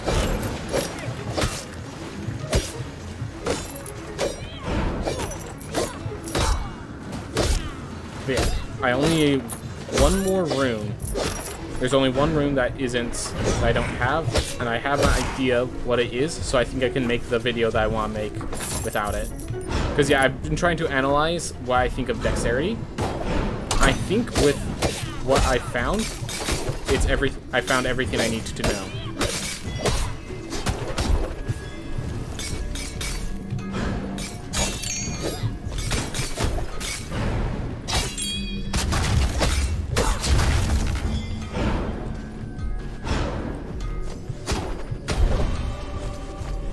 Go. Alright, now we're getting blood here.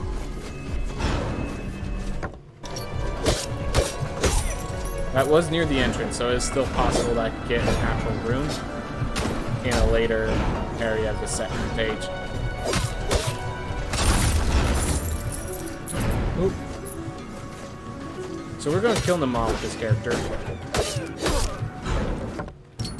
Is the plan. Oop. How's it going, Vibes? We've just been playing, we haven't been speedrunning today because I wanted to get, like, a video ready. But to do it, I just needed to have certain things prepared from this file that I didn't have prepared yet because I hadn't played enough on it. Alright. Grabbing them off. I'm going to take some damage first. Basically, I have meditation studies, so I actually get healed when I enter that fight.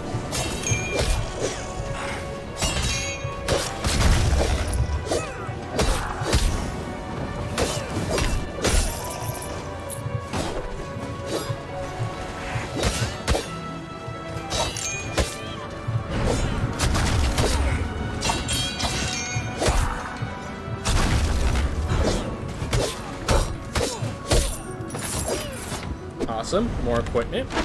Warden cape. Wow, I don't even have the full Warden set.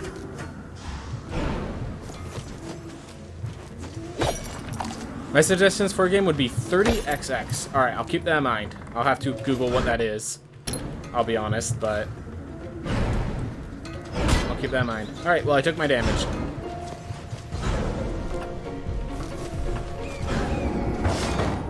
$57 health. Okay.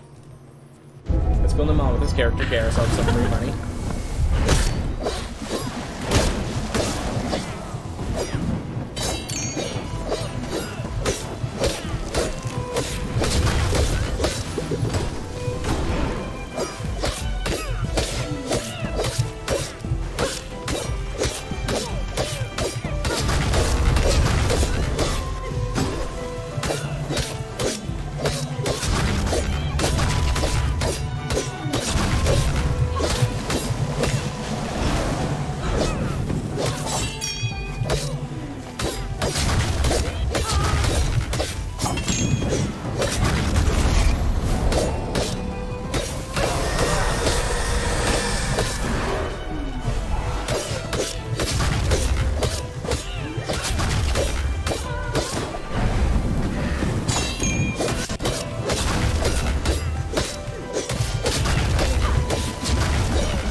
Heyo, can't say but just want to say hi, and I got the game.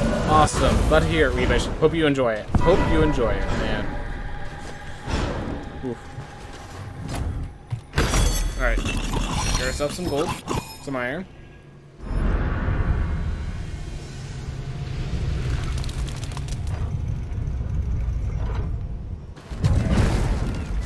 We're gonna have time for exploration, so we're just going to jump to Sun Tower, and if we die here, oh well, we die here. Because I need to move on to my next game. I can now confirm what abilities are relics, and because of that, I get to move on and talk about what I need to talk about. I'll get everything I need to say ready for tomorrow, I guess.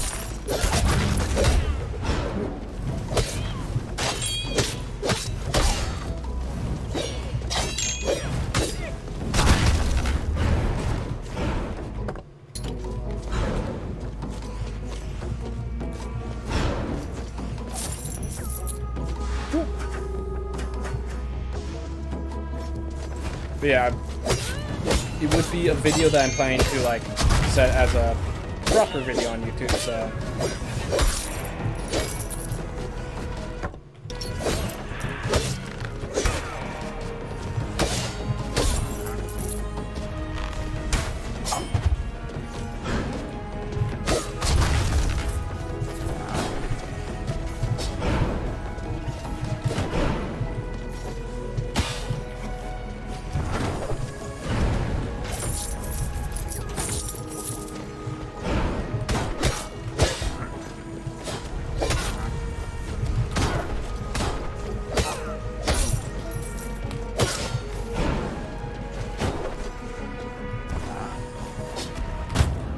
Oh well. Made some mistakes trying to kill that guy. My auto drop connected with my down bean strike just did not bode well for me. Oh my gosh, cartography with this hunting for relics idea sounds absolutely fantastic.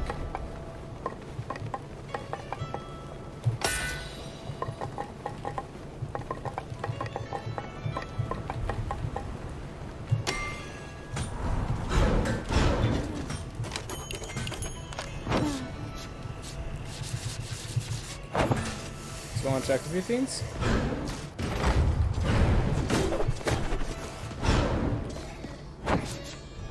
Alright, absolute strength, weapon crit damage, and weapon crit chance both upgrade with that.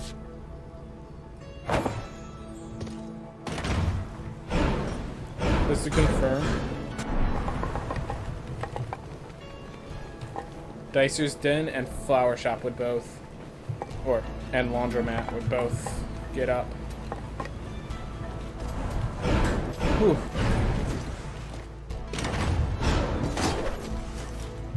I have 650, so I can spend for it. Just confirm that that's actually what's going to happen.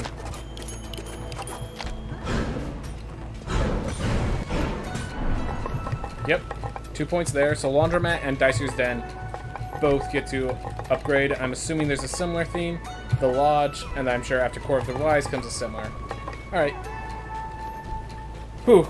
That is the information I need. And then we also have 1, 2, 3, 4, 5, 6 different runes to all encourage crit damage and crit chance. Alright.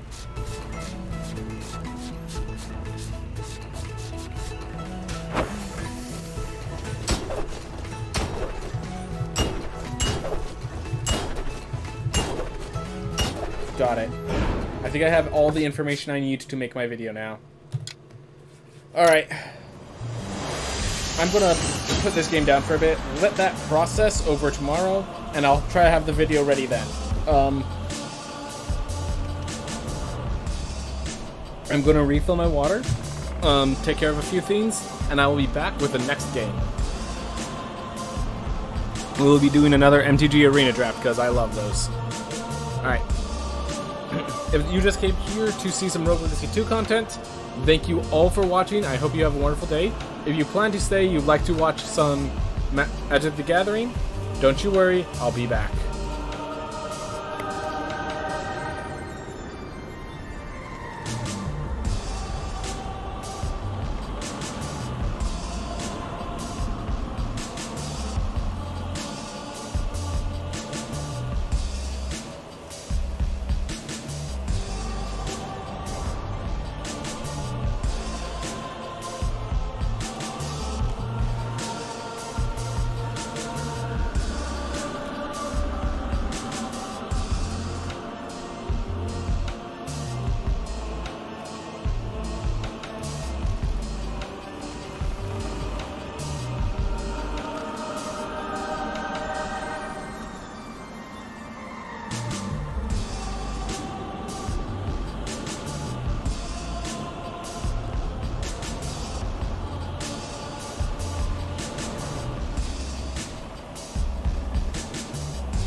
bought yourself another disc plate. Man, you love those things. Glad to hear you found a quality product that you enjoy. I am not much for like visual stuff like that, so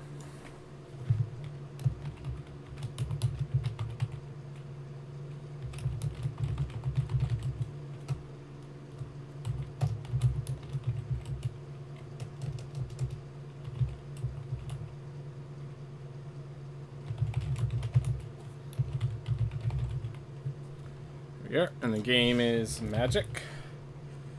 But I just don't like my walls being empty. Yeah, so like my brother jokingly calls me a psychopath because I actually love empty walls.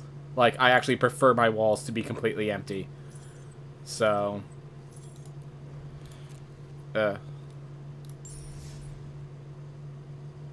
alright, just checking, making sure. That one's worth for 100 gold. That one's acceptable. Alright. So, let's go.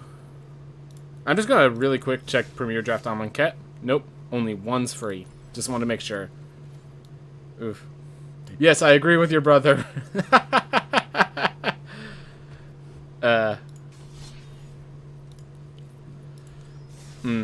Droid, do you play Final Fantasy 14, right? Yep. So we're talking about this. My brother's been trying to get me to play Final Fantasy 14 with it as well, so. Oh, I'm assuming the disc plate came from Final Fantasy 14. Nice, nice. Alright, I'm gonna take a deep breath, and then I'm gonna ready the draft.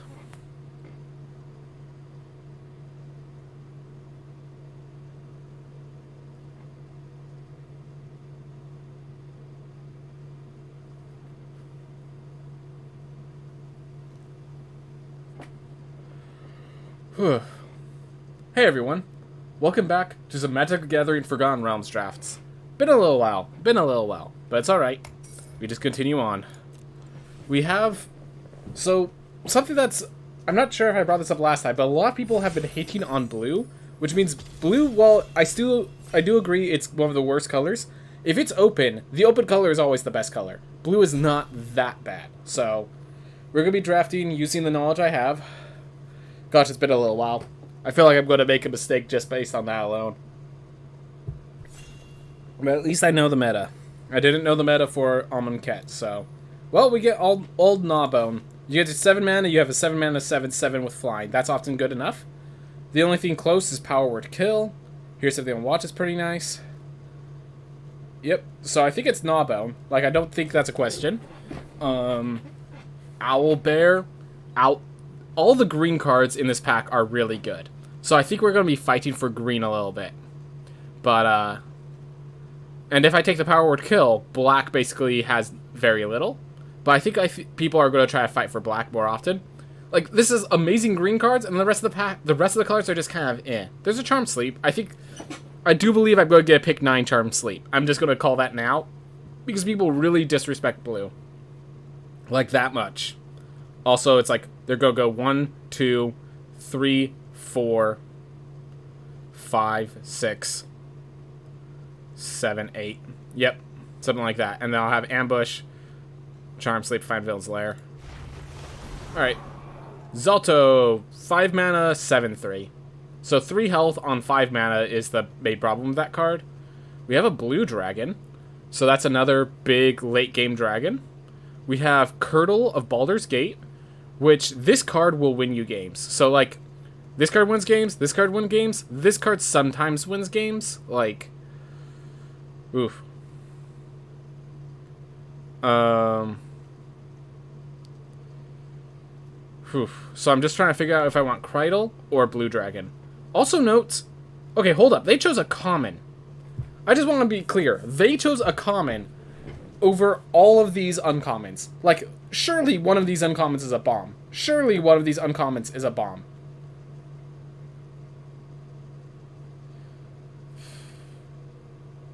Do I want another Blue Dragon, or do I want Krydle? I'm going to go Blue Dragon first, because it's a single color versus multicolor. But, like, all of these cards are good. I could see me picking all of them, like, without issue. Alright. Purple Worm. just, you know, make sure our top end, so we could... So it looks like we're going to be, like, blue-green ramp is just being offered to us. We also have a Ginny Windseer that might actually make it around, a Cedric Apprentice that might make it around. Spellbook I don't really care for. I've learned not to like Spellbook. It always gets cut. It's not a bad... I don't think this is a bad card, but always ends up being cut. Because you can only activate as a sorcery. And a lot of the good cards you want to bring back are instant speed. Alright. Well, Purple Worm is the obvious pick. We now have, like, if we could get to the late game, we blow them up. Which means that we could get Clever Conjurers and not really... And, like, that will be pretty easy to grab. Whew. Barrowin. Bar the Gate. Clever Conjurer was literally bringing that up just a second ago. So here's the question. Do we want to just start committing to Simic Ramp and grab Clever Conjurer? Or do we want to still keep ourselves open, grab Barrowin or Dungeon? Okay, Dungeon Map is a ramp, and it is a card that can do more later on. I think that's what I'm going to choose. Honestly, we could go blue-black, like Splash Blue, or we could do green-black Splash in blue, or like stuff like that, so I don't think this Faneblade's too bad of an option. But I think Dungeon Map is ramp, and it has late-game potential as well. Clever Conjurer is not a bad decision, but I think this is actually... I could actually get this, like, pick 15, because people hate blue that much. Alright. Minimus Containment is the best card, but I think... A pick 5 Minimus Containment is a signal.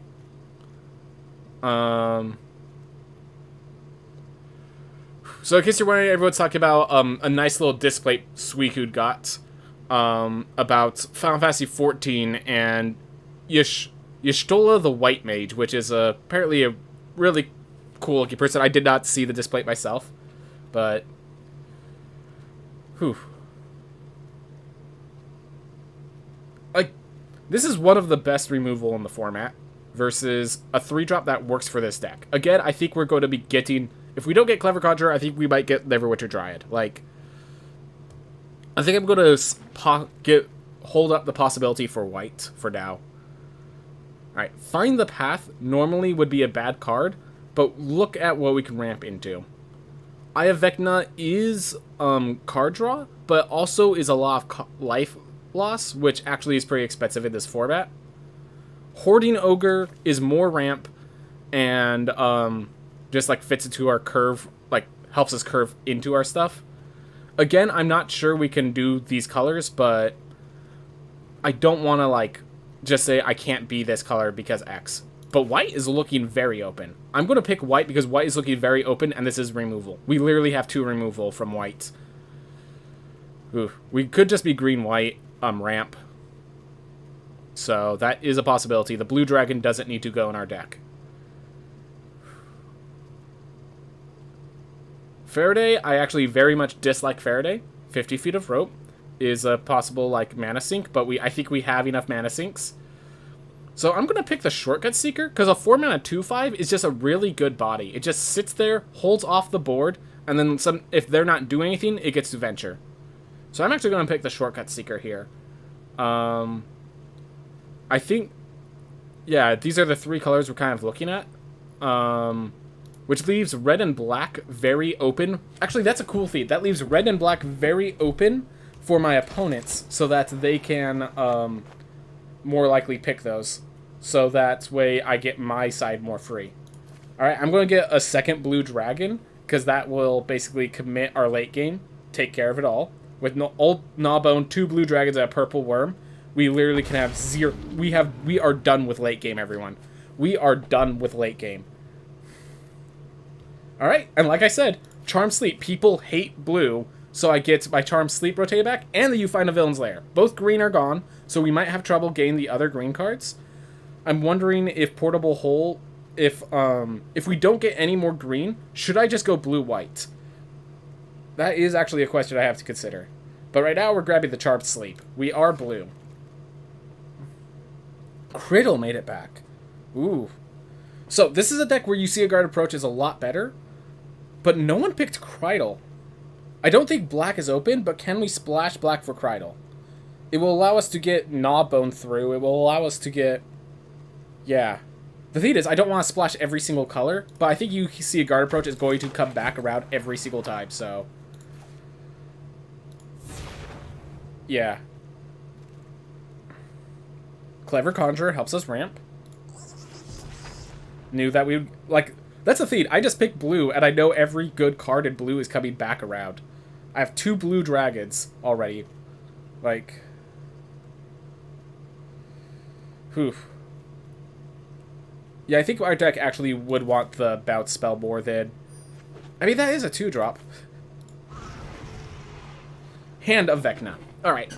So originally, I'd be like, oh, we're not going to get the Vecna combo. I was watching people play this. This just ends up being I attack with +3/+3, because I just left the lands in my hand. Hand of Vecna is way better than I've expected it to be from watching other people play. In addition, we'll probably get our Ray of Frost because people are crazy. If we don't, we have a Scaled Herbalist. Green is not really open this pack. Yeah, this pack isn't very good. We basically have Hand of Vecna and Ray of Frost, and I have a feeling people are going to leave the Ray of Frost because it's blue. Froghemoth, or Plate Armor. I think we go with the Froghemoth. It can heal. It is leading into our... We are a late-game explosive power deck. A Contact Other Plane will be great. A Clever Conjurer could be great. The Spike Pit Trap could be great. Yeah. The problem is, we have some good, really good green cards, but all of the green cards are double green, so I have to commit. Alright. Trickster's Talisman, Underdark Basilisk, or... So the Trickster's Talisman might make it back around, but then if I mix it back around, I probably want the Contact Other Plane. Our 3-drops are pretty heavily decided on, so that kind of is a point against Trickster's Talisman, because sometimes you just play it and equip it on the same turn. At the same time, like, gain a second Froghemoth, gain a second of any of the... I don't need a second one of those. I'm going to just draw another big body.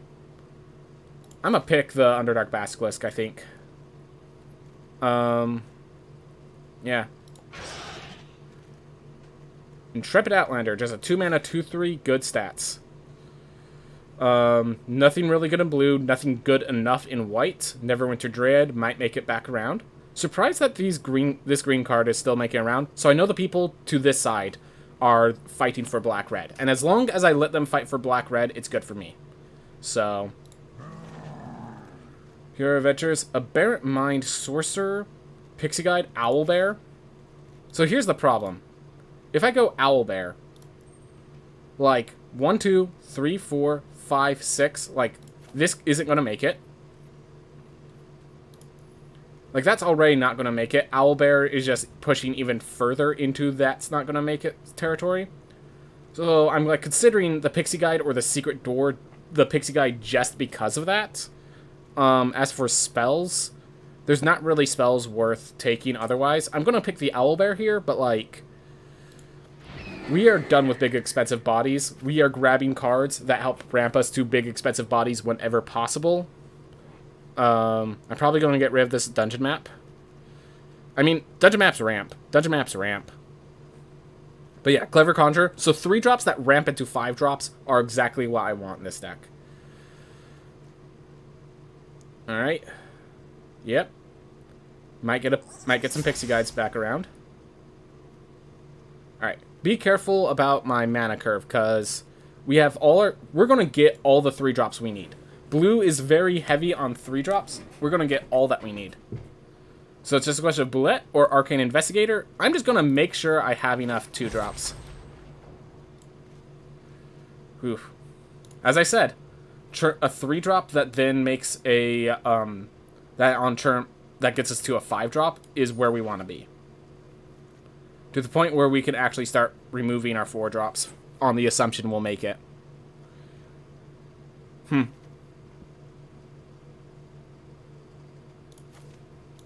almost want to take Mimic. I'll take the Iron Golem, but it's close. I feel like neither of these cards are going to make it through. But yeah, like 1, 2, 3, 4, 5, 6 like premium late game cards. So it's just let's make it through to the early. Let's make it through the early game. Contact Other Plane is nice. This is basically a late game card as far as I care. This is I didn't draw the right cards I needed. Probably better than Shortcut Seeker. I'm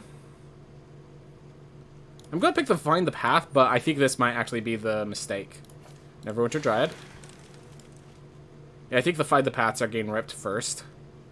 Because they're just, like, venture once. So it's basically scry 1 and gain a mana. Which, not bad, but not what I'm looking for.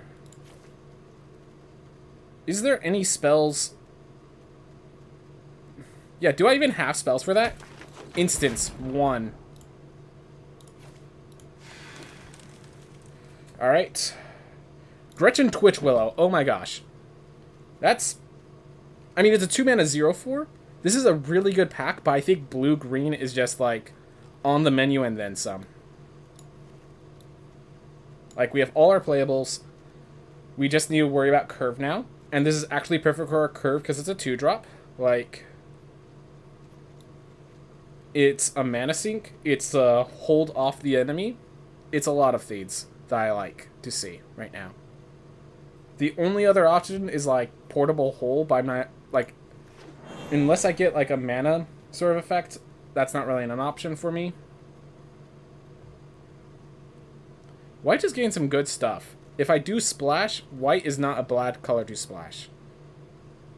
Wizard class is slow. It's good, but it's slow, and I already have the big themes that I would want for it. It's another big body. So I have 2 Neverwinter Dryads. I don't see myself playing more than 2 Neverwinter Dryads. And I don't need more. I don't need a 6-drop in this whole thing, you know? So I'm going to grab the Piece of Ancient Lore just on the potentiality that we could splash in white. Alright, so here's the question. Second dungeon map for all the sync, or Evolving Wilds to potentially splash in white? Therein lies the question. Yeah, we have enough 3-drops, and the 3-drops help us ramp to our 5-drops very often. Yeah, I think we have enough 3-drops. So, 1, 2, 3, plus I could get my Find the Paths if I really need more. So I have those options taken care of. Let's just get a Tyromorphic Expanse. Alright. Farewell Trickster, but I don't have any... I have like 2 roll dice. Yeah, 2 roll dice. I'd rather grab the Prosperous Innkeeper. It's ramp. It's another Owlbear. Innkeeper keeps us alive, generates a treasure token, and that the treasure token makes it easier to splash in white if we want to do that. The Owlbear is amazing, though. We cannot deny that Owlbear is amazing, though. People are going to disagree with this pick. I couldn't bring myself to it. Spoils of the Hunt is removal. Pick the removal. There was an Arcane Conjurer and stuff. We have too many good cards right now, and we're trying to figure out... We're just trying to figure out our curve now, because we have so many good cards. Knoll Hunter's just a 2-mana 2/2, and then if I get in the late game, it has the scaling will actually work with all the big creatures. So, I'm good with that.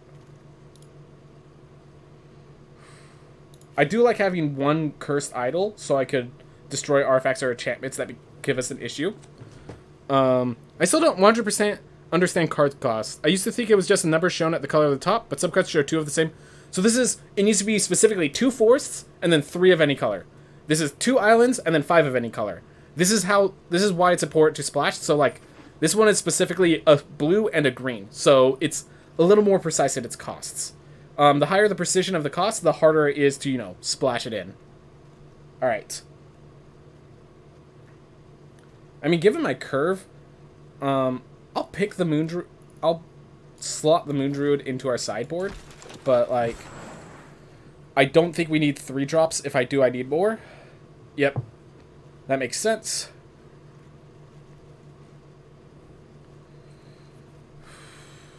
Yeah, we have too many playables, I feel like.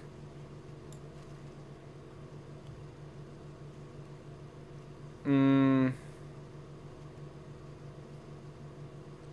really want anything. I'll grab the Hama, I guess, because it's uncommon. I'll grab the Neverwinter Dryad in case I want a third one. Grab the Bluette just in case. You see a guard approach, I would like to play one of those. The Hexproof protects my massive bombs.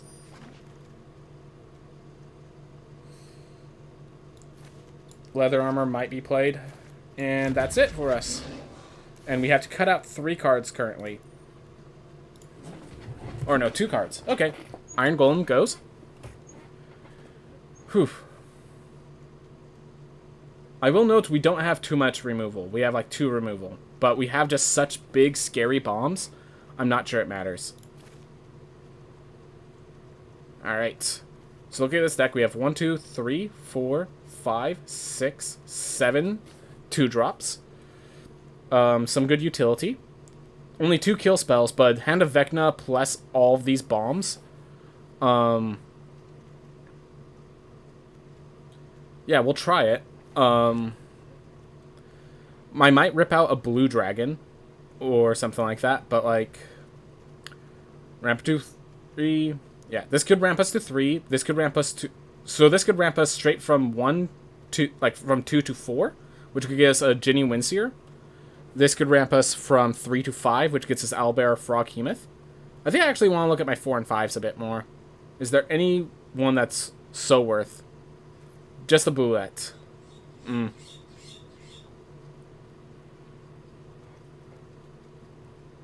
We'll go with this for now. I definitely like the Clever Conjurers because they can tap to turn into Mana Ramp. And they also could like untap Dungeon Map to venture more if I really want to do that. Yeah, they have abilities. They have abilities. I could attack with Froghemoth, untap it to give myself big blockers. Yeah. I'm going to stick with this deck. This is just flat Simic Ramp. We got all the late game right off the bat. Let's see how it fares. I'm a little nervous because this is a very tempo-oriented format. Honestly, Gretchen Twitch Willow is like the worst card in this because we don't have all the instants and sorceries to keep up the mana. Alright. We have Intrepid Outlander, Knoll Hunter, Prosperous Innkeeper, and if we draw the lands, we can, like, turn 2 Intrepid, turn 3 Prosperous and land, turn 4 land, treasure token to Froghemoth. And attack with Intrepid, giving us the Venture, attack with, and yeah, we have Thieves.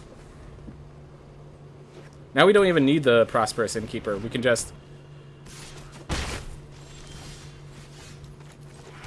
Alright. So now I have a 2 mana reach. Now I could play the Clever Conjurer. And the Clever Conjurer should be enough. Alright. No blocks here. Alright. So now I could play Froghemoth next turn. And venture with the Intrepid Outlander. They do have a lot of power with the Ranger's Hawk play, but they also have low tempo because of that. Alright. If they attack with the Ranger's Hawk, perfect.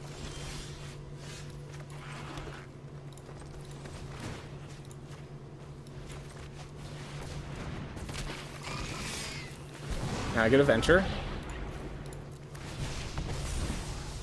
I'm good on lands for now.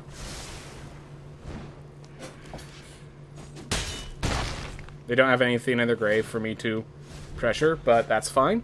I now get Prosperous Innkeeper to Knoll Hunter. I get a attack with a Froghemoth and Intrepid Outlander, then untap them. Alright, so they containment that. I'm kind of okay. I'm kind of okay with that. Alright.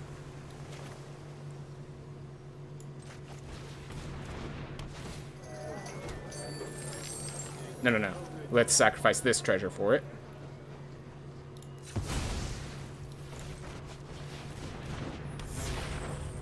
Gaining off a little life. We did allow ourselves to go pretty darn low on health. 1, 2, 3, 4, 5. We don't want either of these. Throwing a lot of lands to the bottom.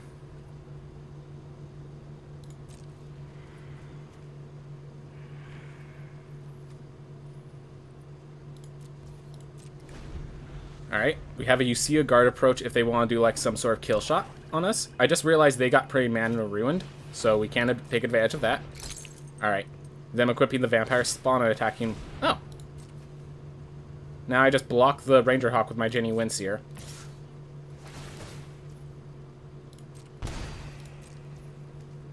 Yep. Perfectly happy with this trade. Forsworn Paladin. Okay. Not nearly as threatening as I think they thought it was.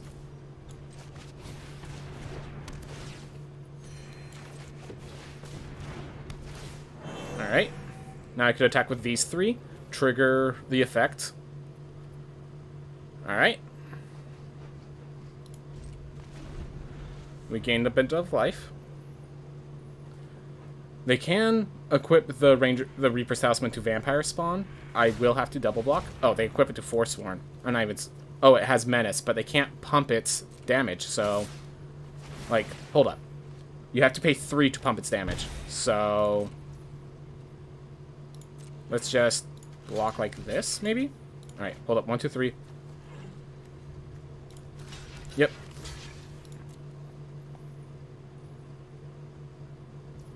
They only kill 1. Alright. Alright, so they're going to Devour Intellect to make me discard a card. So let's just tap down their Vampire Spawn now.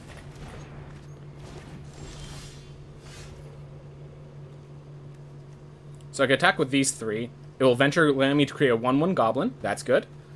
And then I can... tap... I can get out Dungeon Map, and I can sack for Gretchen Twillow effect if I want.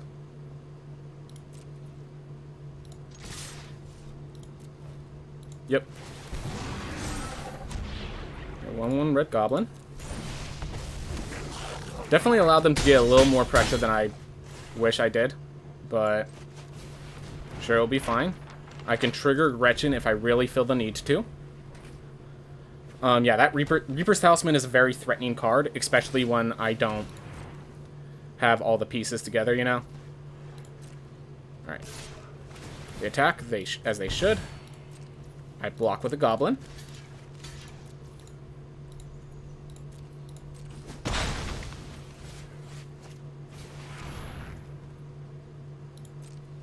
Alright. I think I'm going to trigger Gretchen's ability now. If I get Artifact Destruction thing, I would want that. What does that Reaper thing do? As long as they attack alone, it also causes me to lose 2 life, and that bonus ability is the effect that's getting me killed right now. Alright.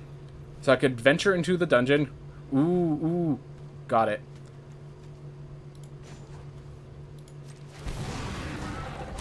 Put +1/+1 counter target creature. Putting it on the Intrepid Outlander. So now I only have to attack with these 2 to trigger Pack Tactics. Get myself a card draw.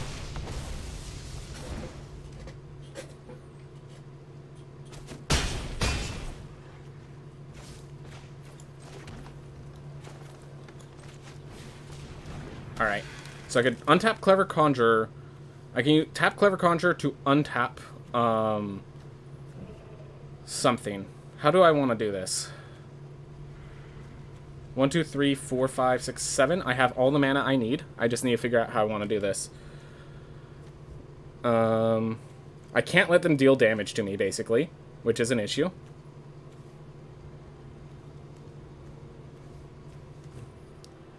I think at this point, I finished my dungeon. I'm going to untap my Intrepid Outlander. So if they attack with a Vampire Spawn, I can block there. I could have also untapped Gretchen, but I think that is a dangerous play. Alright. So I can't stop this damage. Actually not worth it, now that I think about it. Alright, so I need to find something to help me out of this situation. Oh, and they just enter... Alright, so they pressured... So if they went to Tomb of Annihilation, I was just dead there.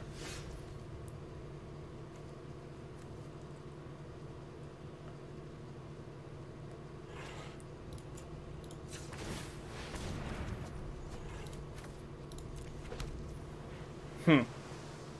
2, 3, 4, 5. I mean, I attack with both. I have 1, 2, 3, 4, 5, 6. Clever Conjure gives me Blue Dragon, but then they just kill me.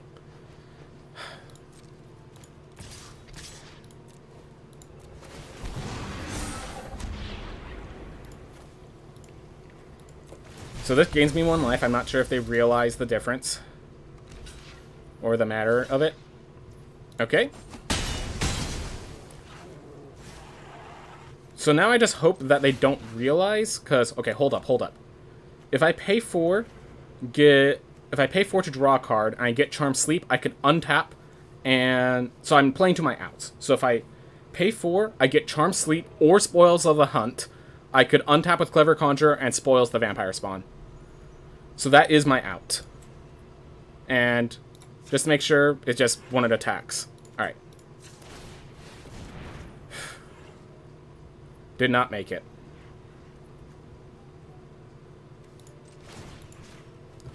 But I had 2 outs in my deck that I was able to identify and play to. Okay, never mind. Alright, so they went more aggressive than I was prepared for, and I did not respect their aggression. That was my fault. I didn't believe in the heart of cards enough. I played to the heart of the cards. Okay? That Reaper's Talisman was a little bad. Oh, I even had you see, you find the idol. Like, I had several answers. Like, let me show you. Let me show you what I was playing to. I just realized, because I had several answers. I played to the heart of the cards.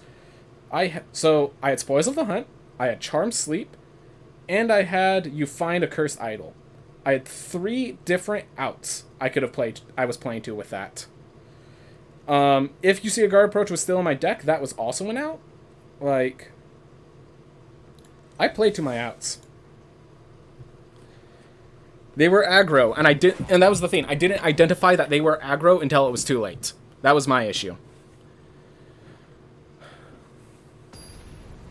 Yeah, I didn't, because the thing is, even though they were aggro, they missed turn 3 was just equipping an item. If I had a removal for that, like, there was a lot of things that I wouldn't identify it as aggro.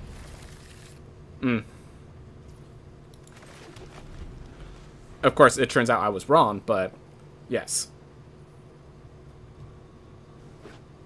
So I may not have a 2-drop, but I am going first, and I have a ramp into a 5-drop, basically. So I think this is worth the keep. Alright. Froghemoth gets to eat the land to give me... Yep. So for each non-creature I only gain life. I don't make it bigger, but that's fine. Then I have a Ginny Windseer after that. 2, 3, 4, 5, 6, 7. Glad to have you back, Weebish. Glad to have you back. Alright. Whoa, Scry 1. Are we facing another... I think we're facing another aggro deck. Because if they're playing Silver Raven, that just tells me aggro. That tells me they're very aggressive. Either that, or they specifically got Black Staff of Waterdeep, and I'm in for some trouble.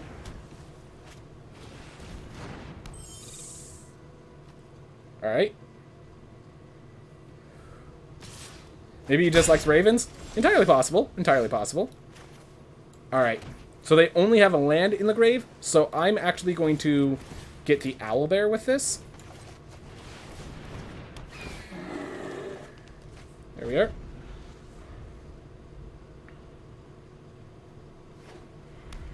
Alright, so they're 3-color. Whew. Alright, so Wizard class is going to be an issue if I dirtle around too long, so I do need to start applying pressure.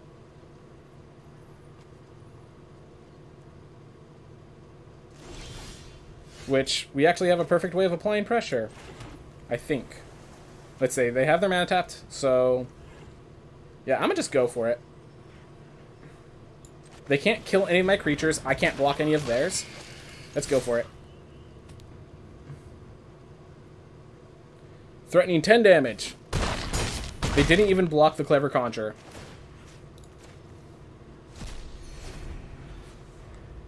I'm surprised they didn't even block the Clever Conjurer. Alright.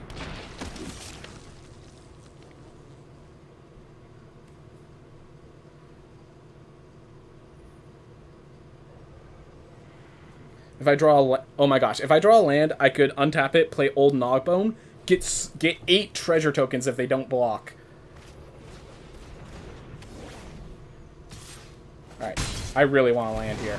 I really want to land here. If not, I could still Ginny Windseer and tap this to Underdark Basilisk.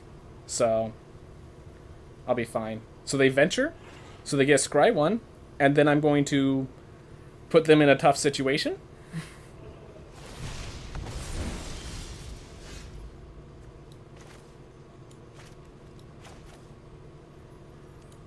Okay, I think I'm going to attack with all first, actually.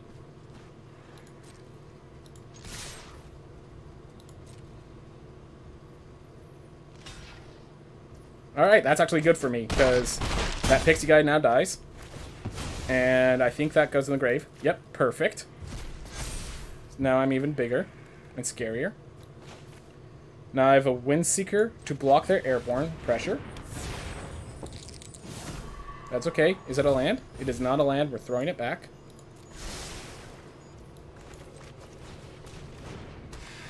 There we go.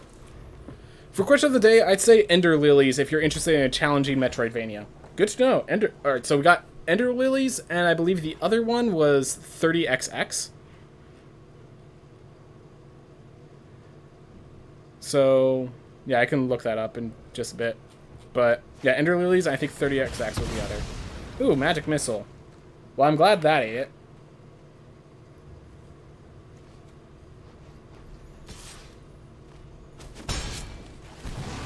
Axiom Verge 2 is amazing as well. They went to Dungeon of the Mad Mage, so I don't really respect their decisions too badly. Yep. Alright, so while we got the land so we can play Gnawbone, we're just going to kill them this turn.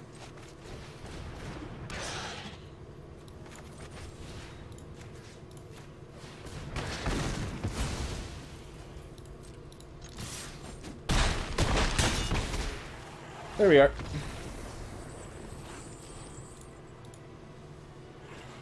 Oh, Axiom Verge 2 is also a game that just came out. Ooh, that's a good one. I'll keep that in mind. Well, that means I need to put Axiom Verge on my list. Keep these in mind. Ender Lilies, Axiom Verge, 30XX. We have options. We have options.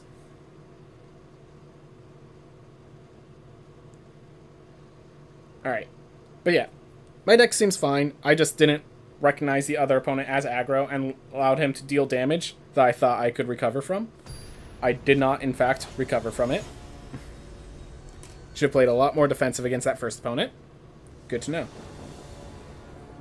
Alright. So I do that for a forest. Null Hunter. Then if I draw a land, I can never Winter Dryad. If I don't draw a land, I'm dead in the water. But all I need is one land, and this hand becomes very good. So, I'm go for it. Alright, we have Hyper Aggro. Yeah, if you're playing Goblin Javelineer, you are an aggro deck through and through. And if I get Mana Ruined, that's going to suck. Do I block Javelineer? I don't think so. I think they're going to have another drop that I need to block more than Javelineer. This could just be a guy who played the cards that he got and nothing more. Alright.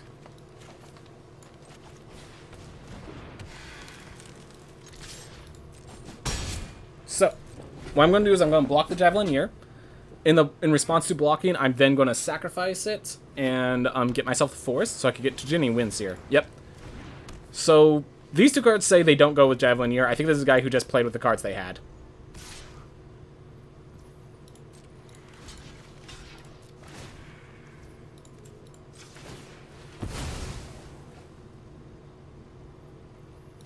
Awesome.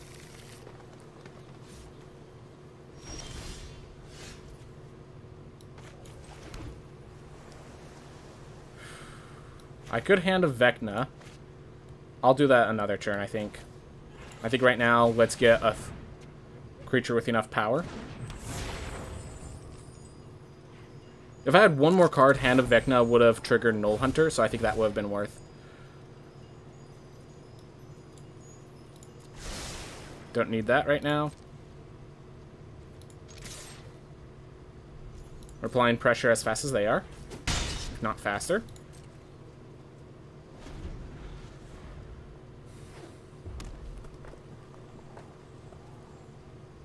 They have not missed the land drop. We expect that they're going to have some late game, so we're not going to worry too much about this Orb of Dragonkind. What 1 mana spell could they use to pump their Javelineer?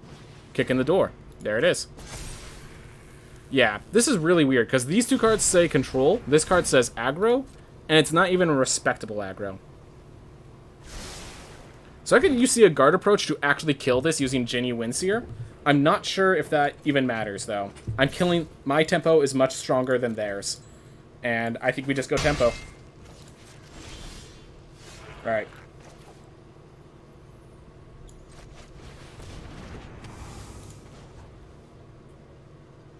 Okay, so I can pay 3 life. So if I pay 3 life, I can play the Neverwinter Dryad and have the UC Guard approach ready. I don't think that's worth it.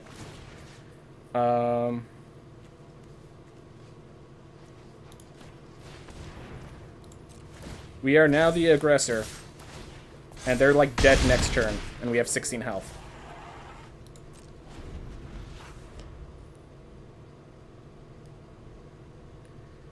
They have 2 creatures to answer. I can literally just equip this over to Ginny Windseeker next turn. You see a guard approach to protect it from whatever they're doing. And then... Alright, so they Faraday's Fireball that one. Because they have to. That's why I would have paid life for this, but I think this is fine. Wait, hold up. I think if I Charm Sleep, I have lethal. So, if I Charm Sleep... Yep.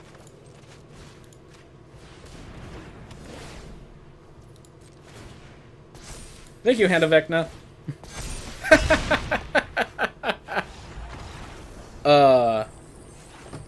So, I know when people said Hand of Vecna is better than you think, I knew it would win me 1 game. I didn't know it would be that demolishing with so little, like, just, I have a creature in play.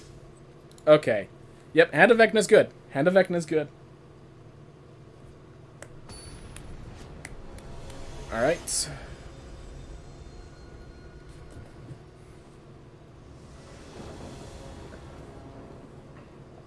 One land. Nah. Nah, man. 1 land, 2 blue dragons. I hope they mulligan as well. Makes me feel better, but... nonetheless, mulligan is always better in this position. Perfect hand. Black Panther. Interesting. There we go. Well, which late game do we not want right now? I think the answer is Blue Dragon. Nodbone is just a stronger body.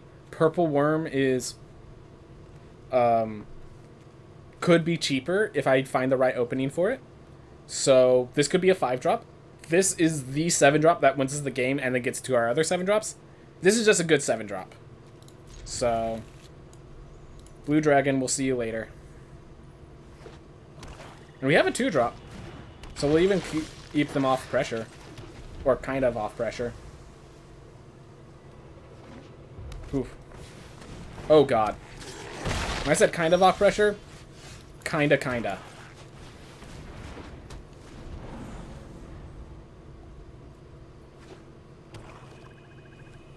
How many big bodies do you want? Yes, I actually took out a big body or 2. Oh god. Remember I said Hand of Vecna's good? Yep. That is the correct play.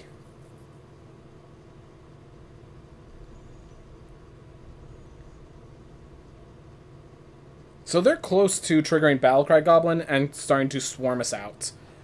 So this was an amazing curve from my opponent, okay? Like, whatever happens, that was an amazing curve from my opponent. I need specifically Underdark Basilisk now.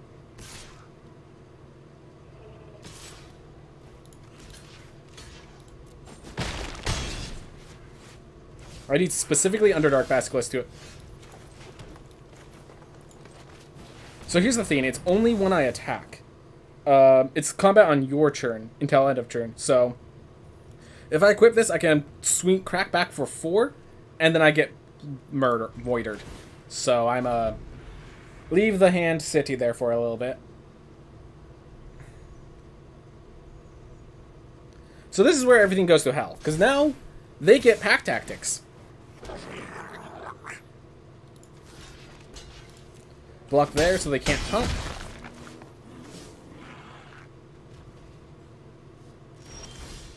Alright.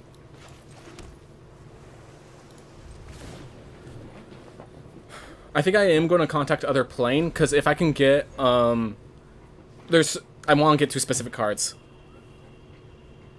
This game, wow, a game you were playing had a 3 gig content update less than 3 weeks after launch. That's impressive. Yes, that is.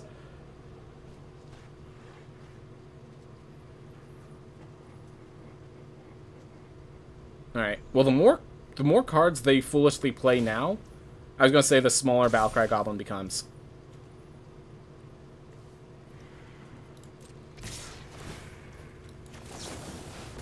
Let's look at what we have to deal with.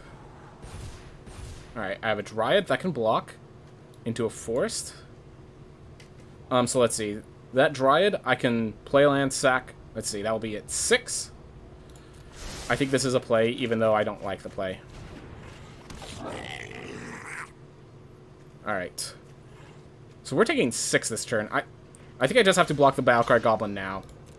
I don't like it. But we need to do what we can to not die. Because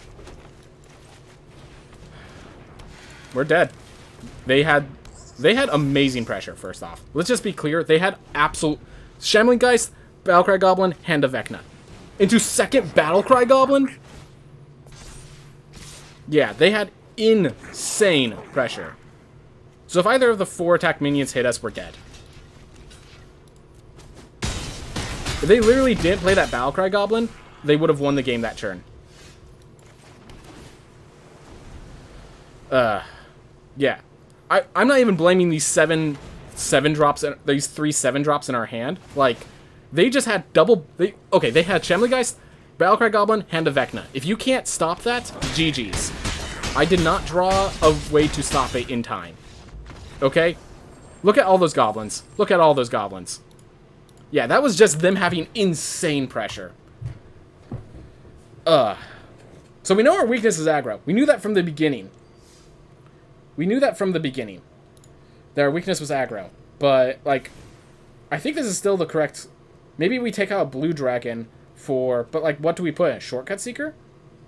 Like, I don't think we need... Like, we have enough 2-drops. Moon Druid? 3rd Dryad? You know what? Let's do that. 1 blue dragon out. And let's put a 3rd Dryad in. Yeah, so we have 1, 2, 3, 4, 5. We basically have 6 big bodies, plus Hand of Vecna. So 3 Dryads, so we basically have a 1-drop if we don't run into our 2-drops. And those 1-drops get us to our 7-drops, so... Maybe put Circle of the Moon Druid instead. Yeah, okay. So I'm going to put the Moon Druid instead, because we actually have 2 pack tactics, and 2/4 is a good enough body.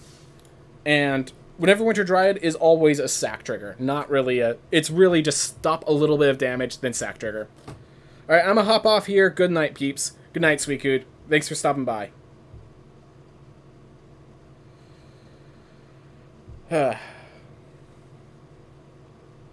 So we're doing that because we got aggroed out twice in a row, so that might help. But, like, at the same time, I just think that was because that one got insane curve, the last one I didn't identify fast enough. Alright. Forest. I like this hand. We have Clever Conjure. We have 2 kill shots. And like Conjure actually gets us to Windseer. And we went first, and they had to mulligan. So I'm going to use this now, since we have a Charmed Sleep. And if we draw a 2-drop, I want to be able to play it. And with the 2 Dryads, green is going to be abundant, so we grab blue here.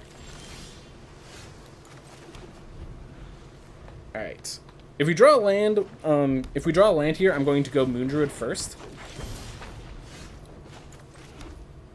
Now I'm going to go Clever Conjure, because if we don't draw a land, I want to be able to Ginny Windseer.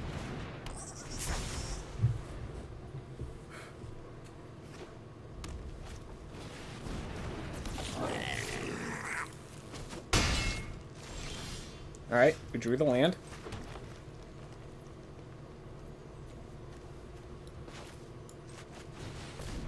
So they are going to put pressure on us. I think we still...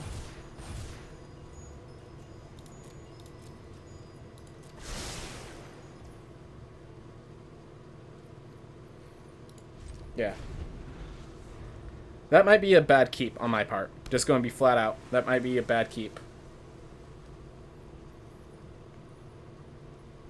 But, like, if they attack with Bugbear, I block with Ginny. And then my Froghemoth gets to become bigger off the bat. I think it becomes worth it in the end. I'll take it. I'll take it.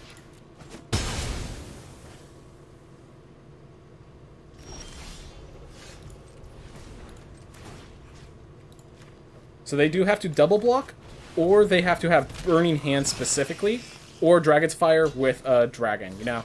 Like, there's a lot of things they have. Otherwise, this trades, this deals the 2 damage, eats their Bugbear, like... That eats their graveyard. Like, as far as I care, that was a 2-for-1. Alright.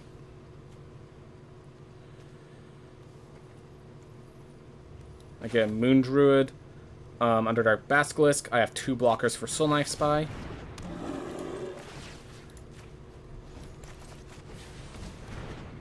There we are. If they play a bigger... So I can block the Soul Knife Spy with Moon Druid. Then I have an Underdark Basilisk to Spoils of the Hunt, a bigger threat. And then I have a Charming Sleep as another threat. Like, I have 2 kill spells. I have the board. I have a Hand of Vecna coming soon. I'm in a good spot.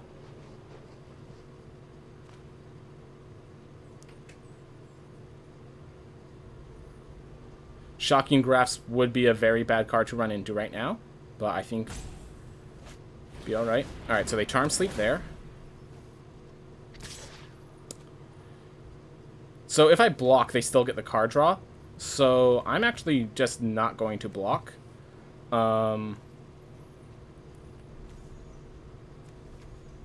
I have a Charm Sleep. I have solutions. Let's get rid of that thing. Spoils of the Hunt still has 4 power with Circle of the Moon Druid. They're not removing that one. Alright.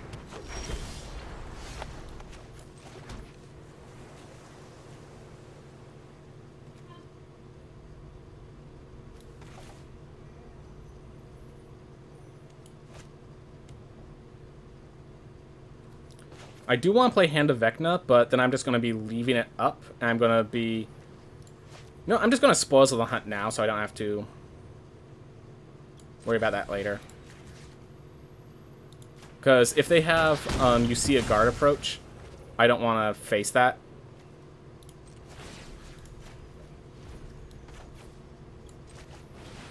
Well, I'm thinking about paying 1 life to just equip that now, but just against it for now. I have a Charm Sleep for their next big threat.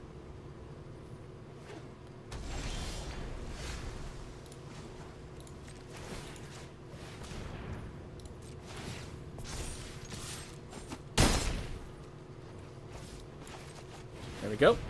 And now this is basically a +2 mace, with the equip cost being 2 and the cost being 3 instead of 2. Like, a better stat ratio for its equip costs. I'm going to attack with just this one, because I know they could have hasters, and I don't want to get too low on health.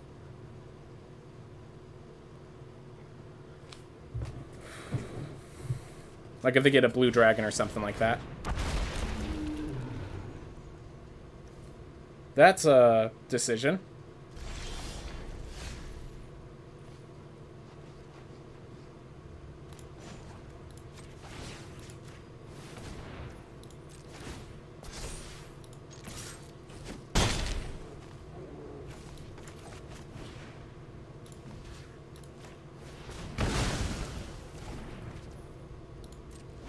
There we are.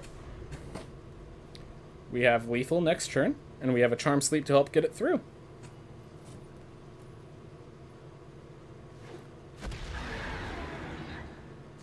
Oh, they had a dragon in play.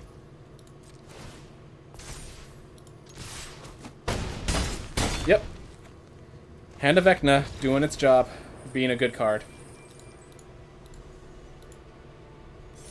We can't... Yeah, ramp decks always, like... The idea is they get the big creature early so they can tempo the opponent out, so... I think that was the correct way of doing it. And the Mood Druid really did work in a way that Blue Dragon just would not have done in time. So I think the Moon Druid was a correct decision on my part.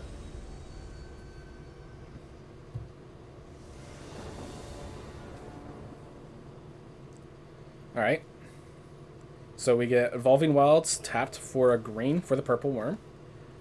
Then we play Gretchen or Underdark Basilisk, depending on their play. I'm thinking I might grab blue instead because...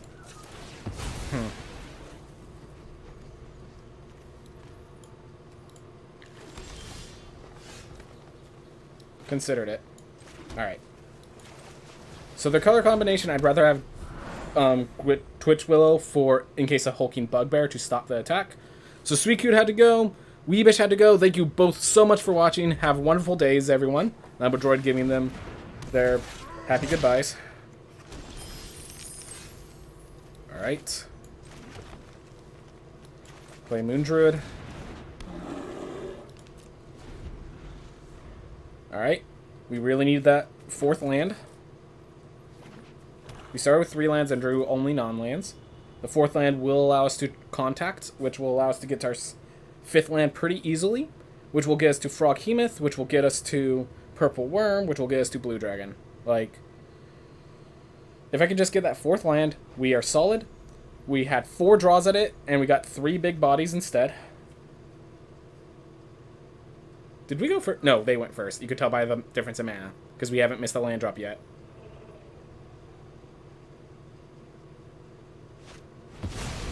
They're gonna... Oh, they have a sack outlet for it. I'm like, why would they... I'm okay if they want Dragon's Fire instead of killing my Circle of the Moon Druid to kill my Gretchen and keep my circle around.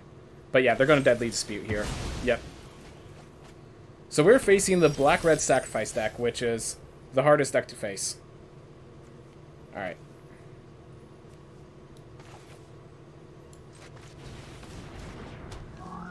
But they already used the Price of Loyalty now. And we did get Mana Ruined. So that's unfortunate on 2 fronts. I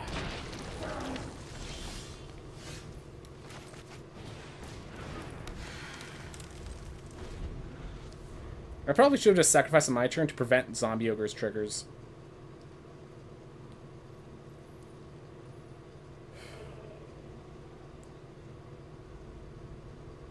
We're already at 14 health. Just because of that one hit.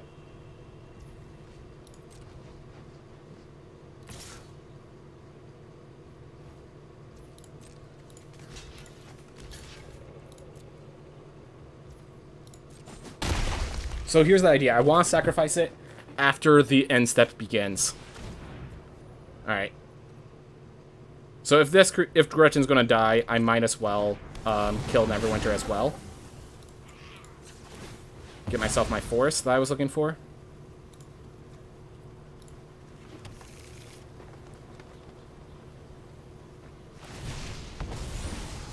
Alright. I could contact other plane, worst case. So we're behind, but we have ways to get ahead. So here's the thing. If I get Froghemoth and they double block to stop the Outlander, one of them dies, which gets me to trigger there. Otherwise, they kill the Froghemoth, Intrepid Outlander is still around. And they go with treasure tokens, because they have that option. Alright.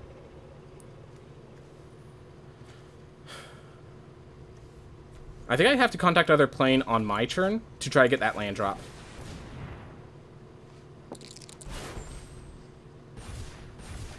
Alright, well, we got the land drop.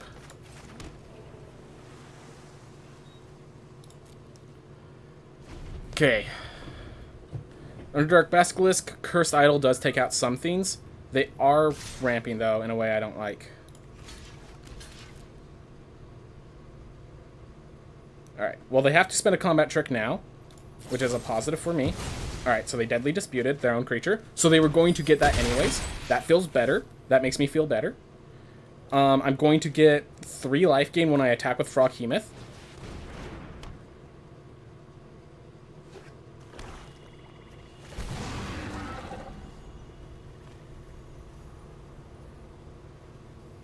If they go for Fungal Caverns, then I don't. But then I could just play... Alright, so here's the question. Do I Froghemoth, just attack with Froghemoth? Or do I attack with Outlander as well to scry? I think I leave the Outlander up. I think trading Outlander is perfectly fine at this point. If they have the Act of Treason, if they have the Price of Loyalty, I'm already dead. If I wait till next, I could Underdark Basilisk, but then the Cursed Idol does nothing. And yeah, I think leaving the Outlander up is going to save me more life than it's going to lose me. So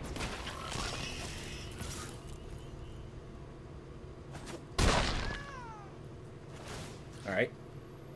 1 creature, then 1, 2, 3. So I gain 3 life off of attacking with Froghemoth while making a 5/5. Next turn I could blue dragon. Next turn I could still blue dragon to slow down their pressure. Yep. That's how you want to do it.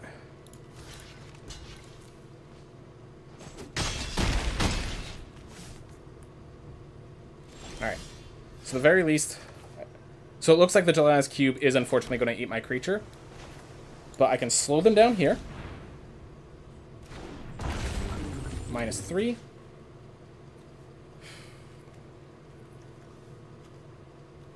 -2. -1. Did that a little off, but it's okay. And again, if they have a steal, the game's already over, so gotta play as if they don't. Blue Dragon is going to be my win condition in 4 turns. That's the plan, because they might have another Price of Loyalty eventually. Gelatinous Cube is eating my Froghemoth. There's nothing I can do about that.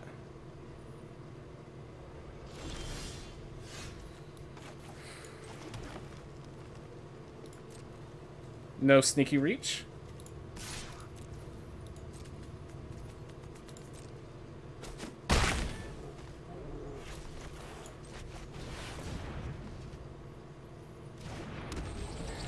Alright, I have a guard approach for the steal.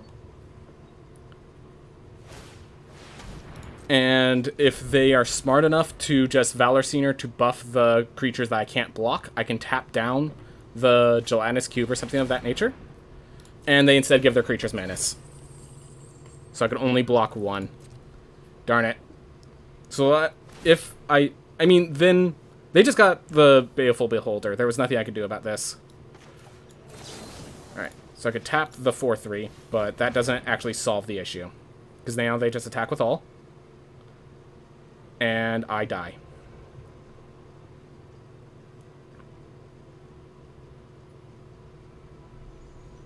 Do they realize that if they attack with all, I die? Yeah. Getting Menace at the end there... Like, that was just the last bit of pressure that I couldn't handle. I was readying a counter-lethal, but unfortunately they got those cards. So it seems like... Was it that my deck was bad? Was it that my deck was bad? Maybe Froghemoth didn't synergize. Gretchen definitely didn't do anything. She was a 2-mana 0/4. Tempo was definitely the name of the game. Every single person who beat me was pretty aggressive. I will say that the Goblin deck, they didn't realize they had lethal. They did not realize they had lethal.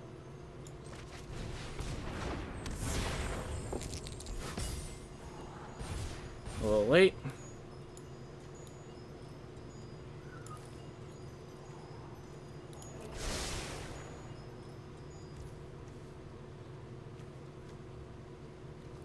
All right.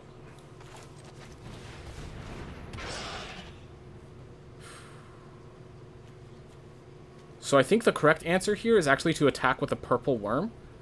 And let's see, 1, 2, 3, 4, 5. 1, 2, 3, 4. So 1 gets through. The purple worm swings in. They have to double block to kill it, which only puts me in a better position. And if they don't block at all because they think they have lethal, yep.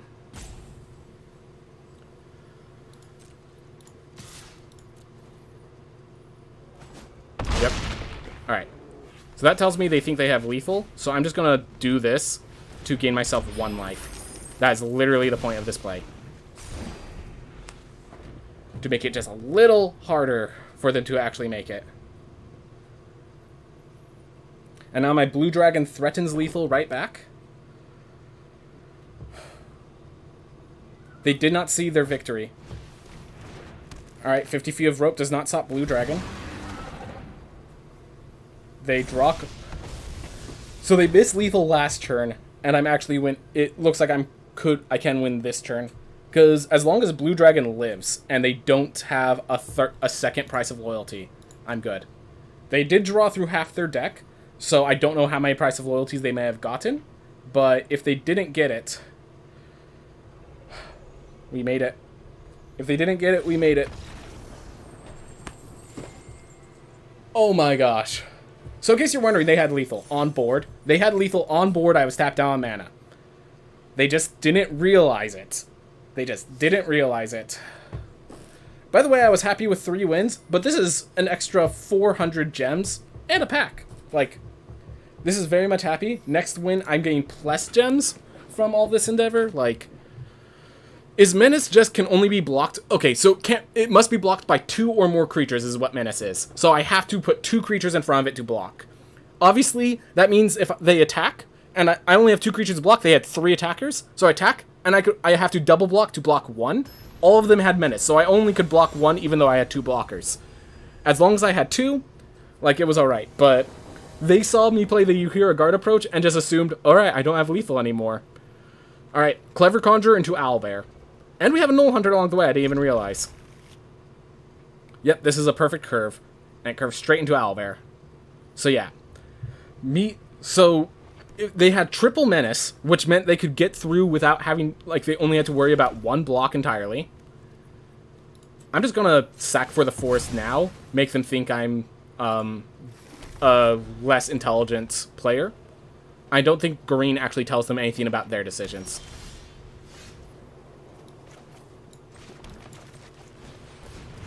Alright.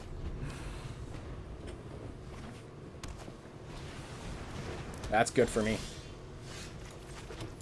That's why I should have played the blue, but that one was a mistake. That one was a legitimate mistake on my part. Alright. Priest of Ancient Lore.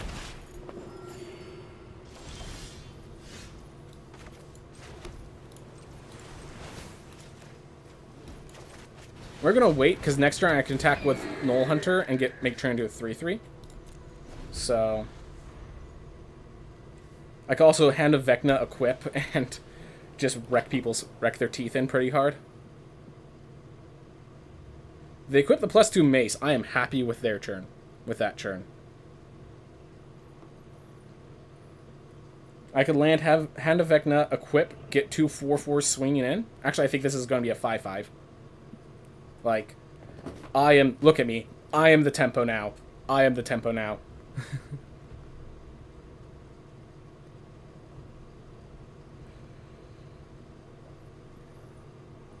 Yeah, if they pay 3 to equip, that is absolutely amazing for me.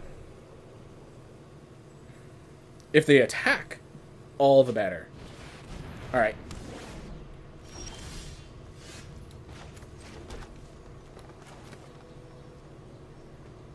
Alright.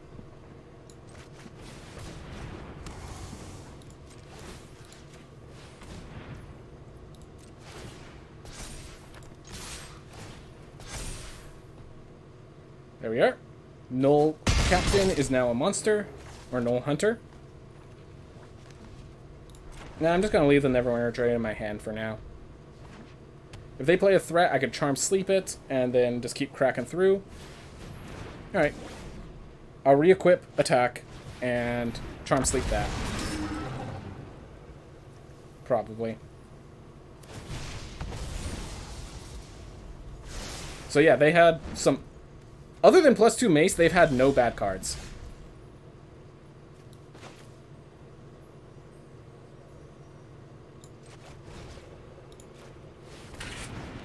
Charm Sleep that now.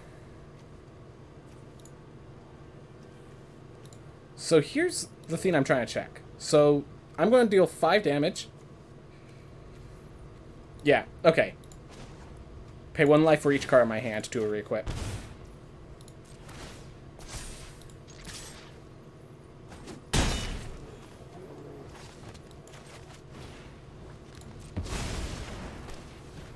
So now I'm throwing in a few lethals.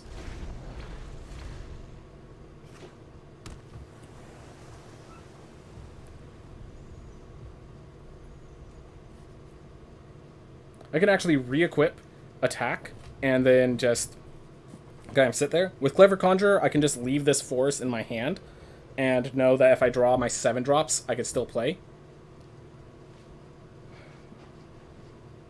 But yeah, Hand of Vecna is... I heard it was game-winning, and I trust the source that said it, so...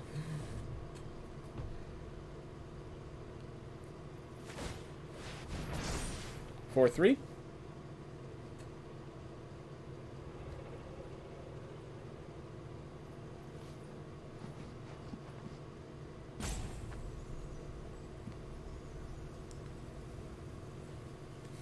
Glendar's at least pseudo down.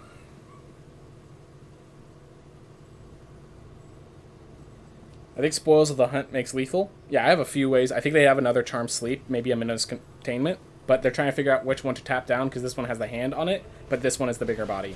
Oh, they do it on the Hand of Vecna itself. Oh! Tap target creature.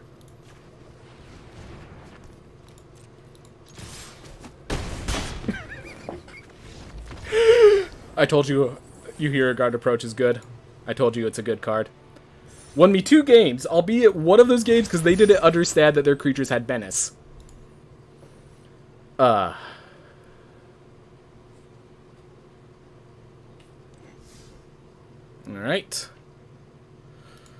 Well, we got plus gems. This was a game, this was a run that was supposed to go 3 wins, and we're now at 5. And I appreciate it. I do appreciate it. Oof.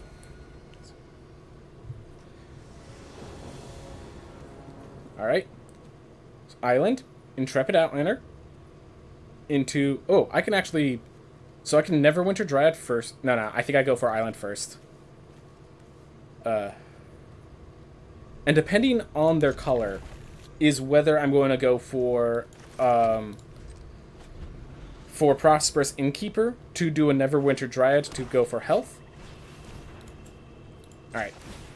I'm going to go Intrepid Outlander just because it doesn't die to the Shambling Geist in any way.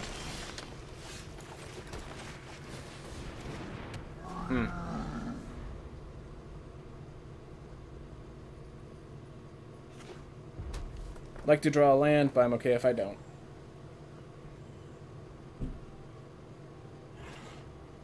They attack, I'm happy to see. They Power Word killed a 2-drop. That feels good on my part. I think they did their job.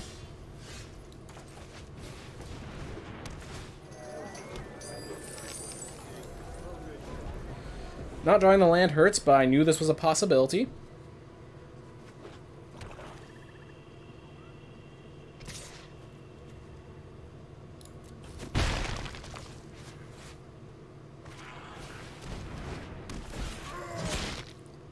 Please make a treasure. I actually really need that artifact right now. I wonder if they realize that I missed the land drop, and that that artifact is actually very painful to lose. Okay. Whew. I feel lucky. Nope.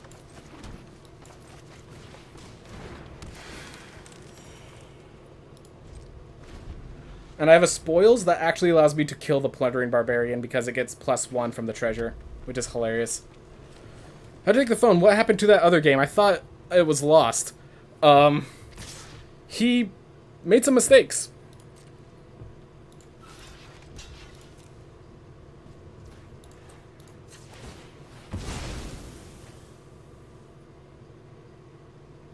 Are we talking about the Hand of Vecna or the one where the creatures had menace? Because if you're talking about the one where the creatures had menace, he just didn't attack. He didn't realize his creatures had menace, and that gave me the victory.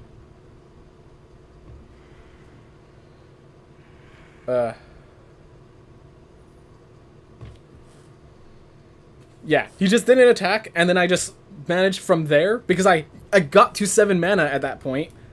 I just won through working my way through.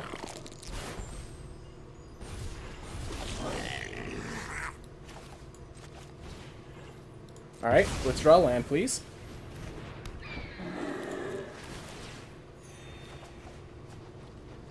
Unfortunate. One of the cool things is I can attack with Owlbear, and if they do strong defensive blocks, I get Purple Worm. Ah. Well, I'm now in very much trouble because I did not draw lands, and they have bodies.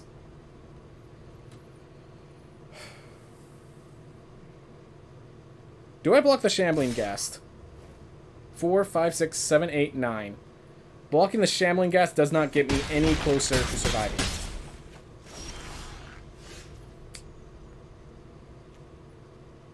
I have to contact other plane now to get myself lands.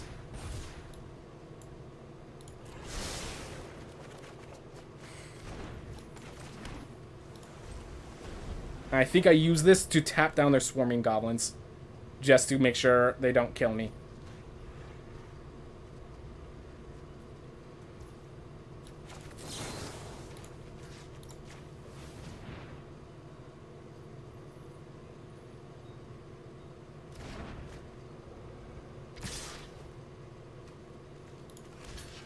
One, two, three, four, five. Let's see. Next turn, I have a Charmed Sleep and a Spoils of the Hunt. So, fortunately, this is how it's gonna go, and that's assuming things go as I plan. Yep. Every time I got tempoed out, I am glad that I took out a blue dragon, but still. Alright, discard a card. We'll discard... I'm just going to discard the old Gnawbone. Gnawbone doesn't have the... Like, Blue Dragon's actually going to help me survive the next turn. Alright.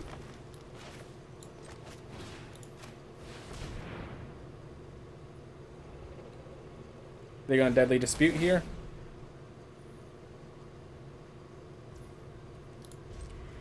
Yep, we are dead on board, but hopefully they actually think I have something.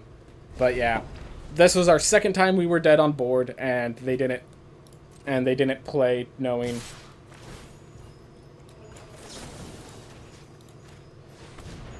Yep. Got tempoed out. That's all there was to it. Oh well.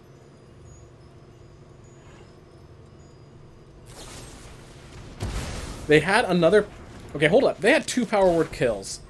So, yeah, they did not have a bad deck at all. Yeah. Alright. Whatever. One deck was insane. This deck had really good tempo. And also we didn't draw our lands. So yeah, I think this was an okay... The first loss was my fault. The first loss was definitely my fault. Any changes I would make? Neverwinter Dryad did its job, but like...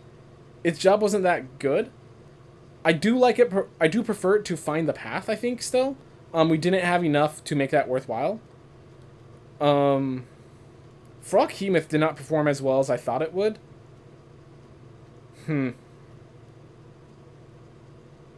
Dungeon Map also didn't perform very well. So Dungeon Map probably could have been pulled for another early game. Like, maybe the Boulette as a mid-game sort of finisher. Maybe just put an Arcane Investigator. I think third Neverwinter Dryad would be a mistake. I think that would be a mistake. So probably just a Arcane Investigator, a potential mana sink, and a 2-drop instead of the map. That was probably the decision I needed to make. Oh well. Nonetheless, 5 wins. 5 wins, people. That is plus 100 gems from the cost of starting, plus all the cards, plus 4 booster packs. That's, like, the best outcome. Yeah, 100% worth. 100% worth. Well, note to other people. Make sure you know what your cards do. You don't want to, give away your kill with... You want to know what Menace does. You want to know when you have lethal on board. And you also want to play it out when they have lethal on board. Because sometimes they don't see it. If it looks a little complex, if it's not just I swing with everything, then I say keep playing.